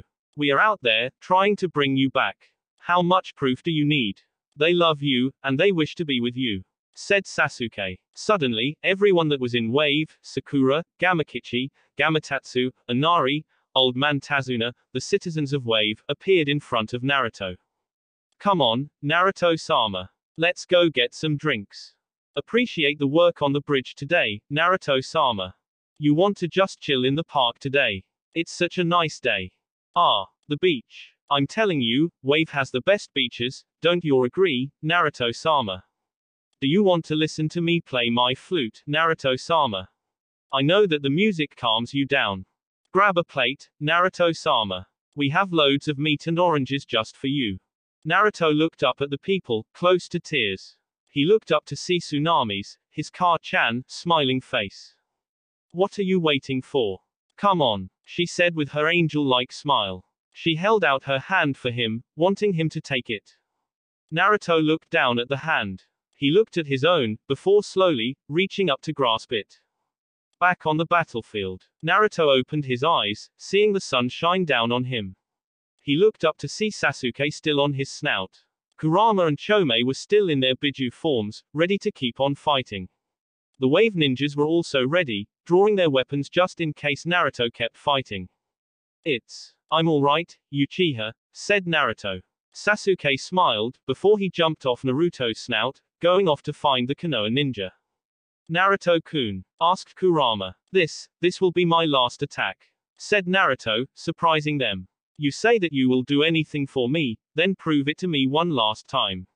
Shouted Naruto as he got back up, ignoring the pain that coursed through his body. So you're still fighting? Shouted an angry Kurama. No, said Naruto, I'm just testing something. He said. Now get ready. And don't hold back, he shouted. Chome-chan, shouted Kurama. Already on it, shouted Chome as she started to make a Biju bomb. Naruto started to gather chakra in front of his mouth, but it wasn't a black ball that was forming, but a small flame. That's that move, said Sasuke. He remembered when Naruto used it against Shukaku, and he also remembered the effect that it had. When Naruto used it, he was only in his half-demon form. If he were to use it now. Sasuke ran up to the wave ninja in a frenzy. Don't him use that attack, shouted Sasuke. He may just destroy us all if he does. Trust me when I say this, because I've seen the power behind that jutsu, said Sasuke. The wave ninja started to group together, trying to find a way to stop Naruto. What could we do? He's too far away to run up to. Plus, if we run up to him, then we'll get caught up in the blast, shouted Anko. Yakumo was looking at Naruto's fox form, trying to find a way to save them. Her eyes widened and she turned to the group. I've got it, she shouted. What is it, Yakumo-chan? Asked Gurren. We need to shut his mouth. The technique that he has right now will exploded right in front of him, along with Kurama-sama's and Chomei-sama's Biju bomb. It will be enough to take Naruto-kun out, she said. But how are we going to get that far? Asked Kidomaru. Zaku-kun, said Yakumo, as she pointed at the boy. What, me? Asked Zaku. You can get underneath Naruto's mouth and blast it with your wind jutsu, shutting Naruto-sama's mouth. You can just blast the wind away from you to escape. Can you do it? Asked Yakumo. Hell yeah I can, shouted the spiky black-haired boy. Be careful, said Kin as she put her hand on his shoulder. I'll be alright, if I get a good luck kiss. He grinned. She laughed at him, and then gave him a quick kiss on the lips. Now go. Go save Naruto-sama, she yelled at him. Yes ma'am, he saluted. Jugo. Jirobo. I'm going to need a lift, shouted Zaku. The two grabbed Zaku's body and got into position. Ready, set, go, shouted Zaku, and the two teenagers threw the younger boy towards Naruto. AAWWWWESSSOOOOMMMMMEE, said Zaku as he flew through the air. He started to pump chakra to his arms, and wind started to blast from the holes in his hands. Soon enough, Zaku was able to control where he was going. Zaku was now flying. All right, time to get to work, he said as he flew underneath Naruto's chin. Naruto didn't notice Zaku going towards him, which was good. All right, got to do most on this one. So let's do this, he shouted as he pointed his hands at Naruto's chin. Extreme decapitating airwaves, shouted Zaku. He was blasted away from the force of the move, but the results were what he wanted. Naruto's mouth was clamped shut, and was no longer able to control his jutsu. Go, shouted the wave ninja to the two Biju. Biju bomb. They both shouted and sent the two black orbs to Naruto. Naruto just smiled, seeing the two deadly attacks fly towards him. His own jutsu started to fall to the ground, and he was 100% sure that it was going to explode on contact. I'm through, he said as the two Biju bombs made contact, his own jutsu exploding. The whole area shook as the power of the three attacks were godlike. The explosion covered the whole area. Chomei and Kurama had to step away to avoid getting caught in the blast zone. Naruto was in the middle, but his body couldn't be seen as the many times larger explosion engulfed his figure. They all watched the deadly fireworks show in front of them, knowing that Naruto couldn't get back up from this. When the explosion was done, and the dust was cleared from the area, Naruto was gone. Where did he go? Asked Kurama. Down there, shouted Sugetsu. In the middle of the largest crater they ever seen, was Naruto, in his regular human form. He was battered, bruised, blood spilling from his body. Most of his cloths were tattered, not being able to stay in one piece after all the damage he went through. Naruto-kun, shouted Kurama, as she reverted back to her human form, Chomei also doing the same, going back in her seal. Naruto laid there, not making a move. He couldn't move. A good 75% of the bones in his body were broken. He couldn't feel his arm's body at all, even moving his mouth hurt. His side was somewhere around here, but he wasn't going to go look for it now.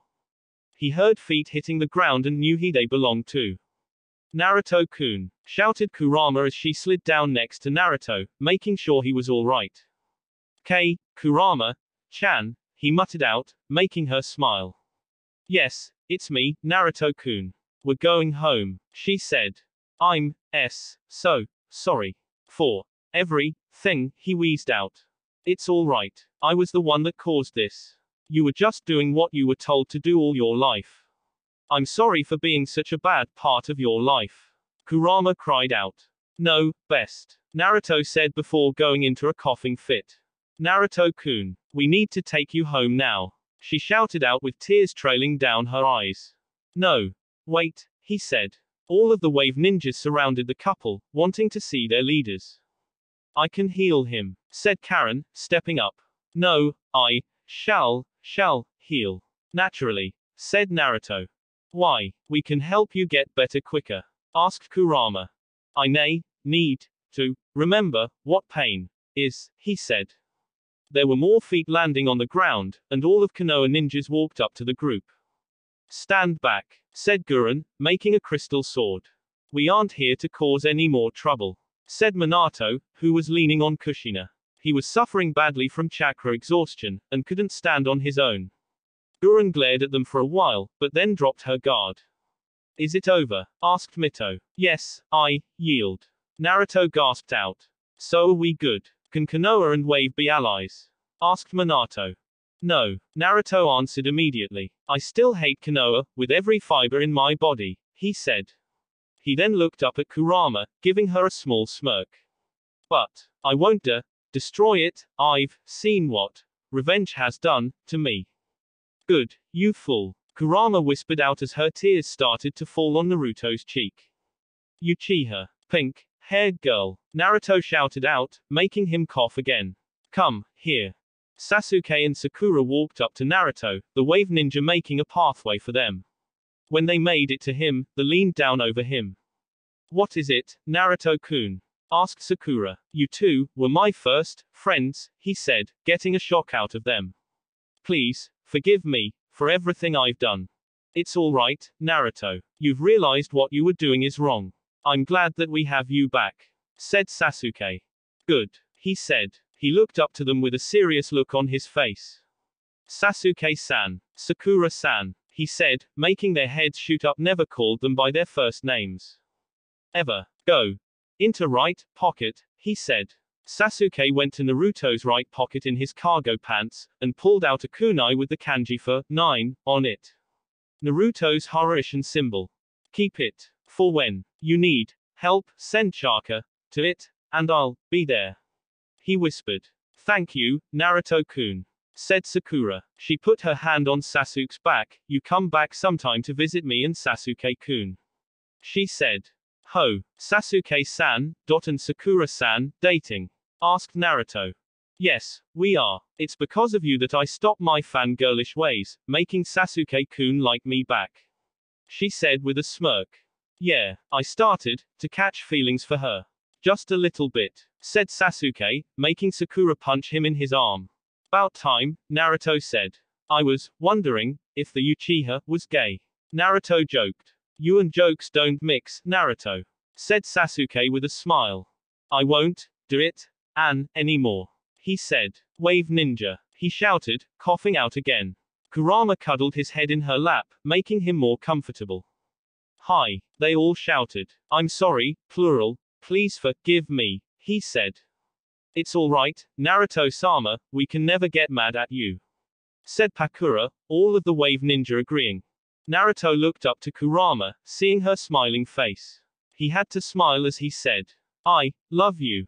I love you too, Naruto-kun, she said as tears of happiness ran down her cheeks. She had her Naruto-kun back, and she was going to take care of him. Naruto's eyes started to glow red, until his all-black eyes gained the crimson color they once had, the slit in the middle returning as well. The hatred finally shattering. Good. Let's head back to Wave, said Naruto. A red light took over Naruto's form, and when it died down, a small, red chibi fox was in his place, with even smaller 9 red tails. What happened to him? Asked Fu. He's reverted to this form because he has lost a lot of energy. He will continue to grow as he gains his power back, said Kurama as she picked up the small fox in her arms. We are leaving. Even though we are technically enemies, I thank you all what you did today. You helped in the fight to bring back my Naruto-kun, she said as she bowed to Minato. He nodded his head, and Kurama turned back around. Wave, she shouted. Let's go home, and jumped off, all of the wave ninja following her. Take me, Naruto whispered out, to my car-chan. Time skip. Wave. Tsunami heard a knock on her door.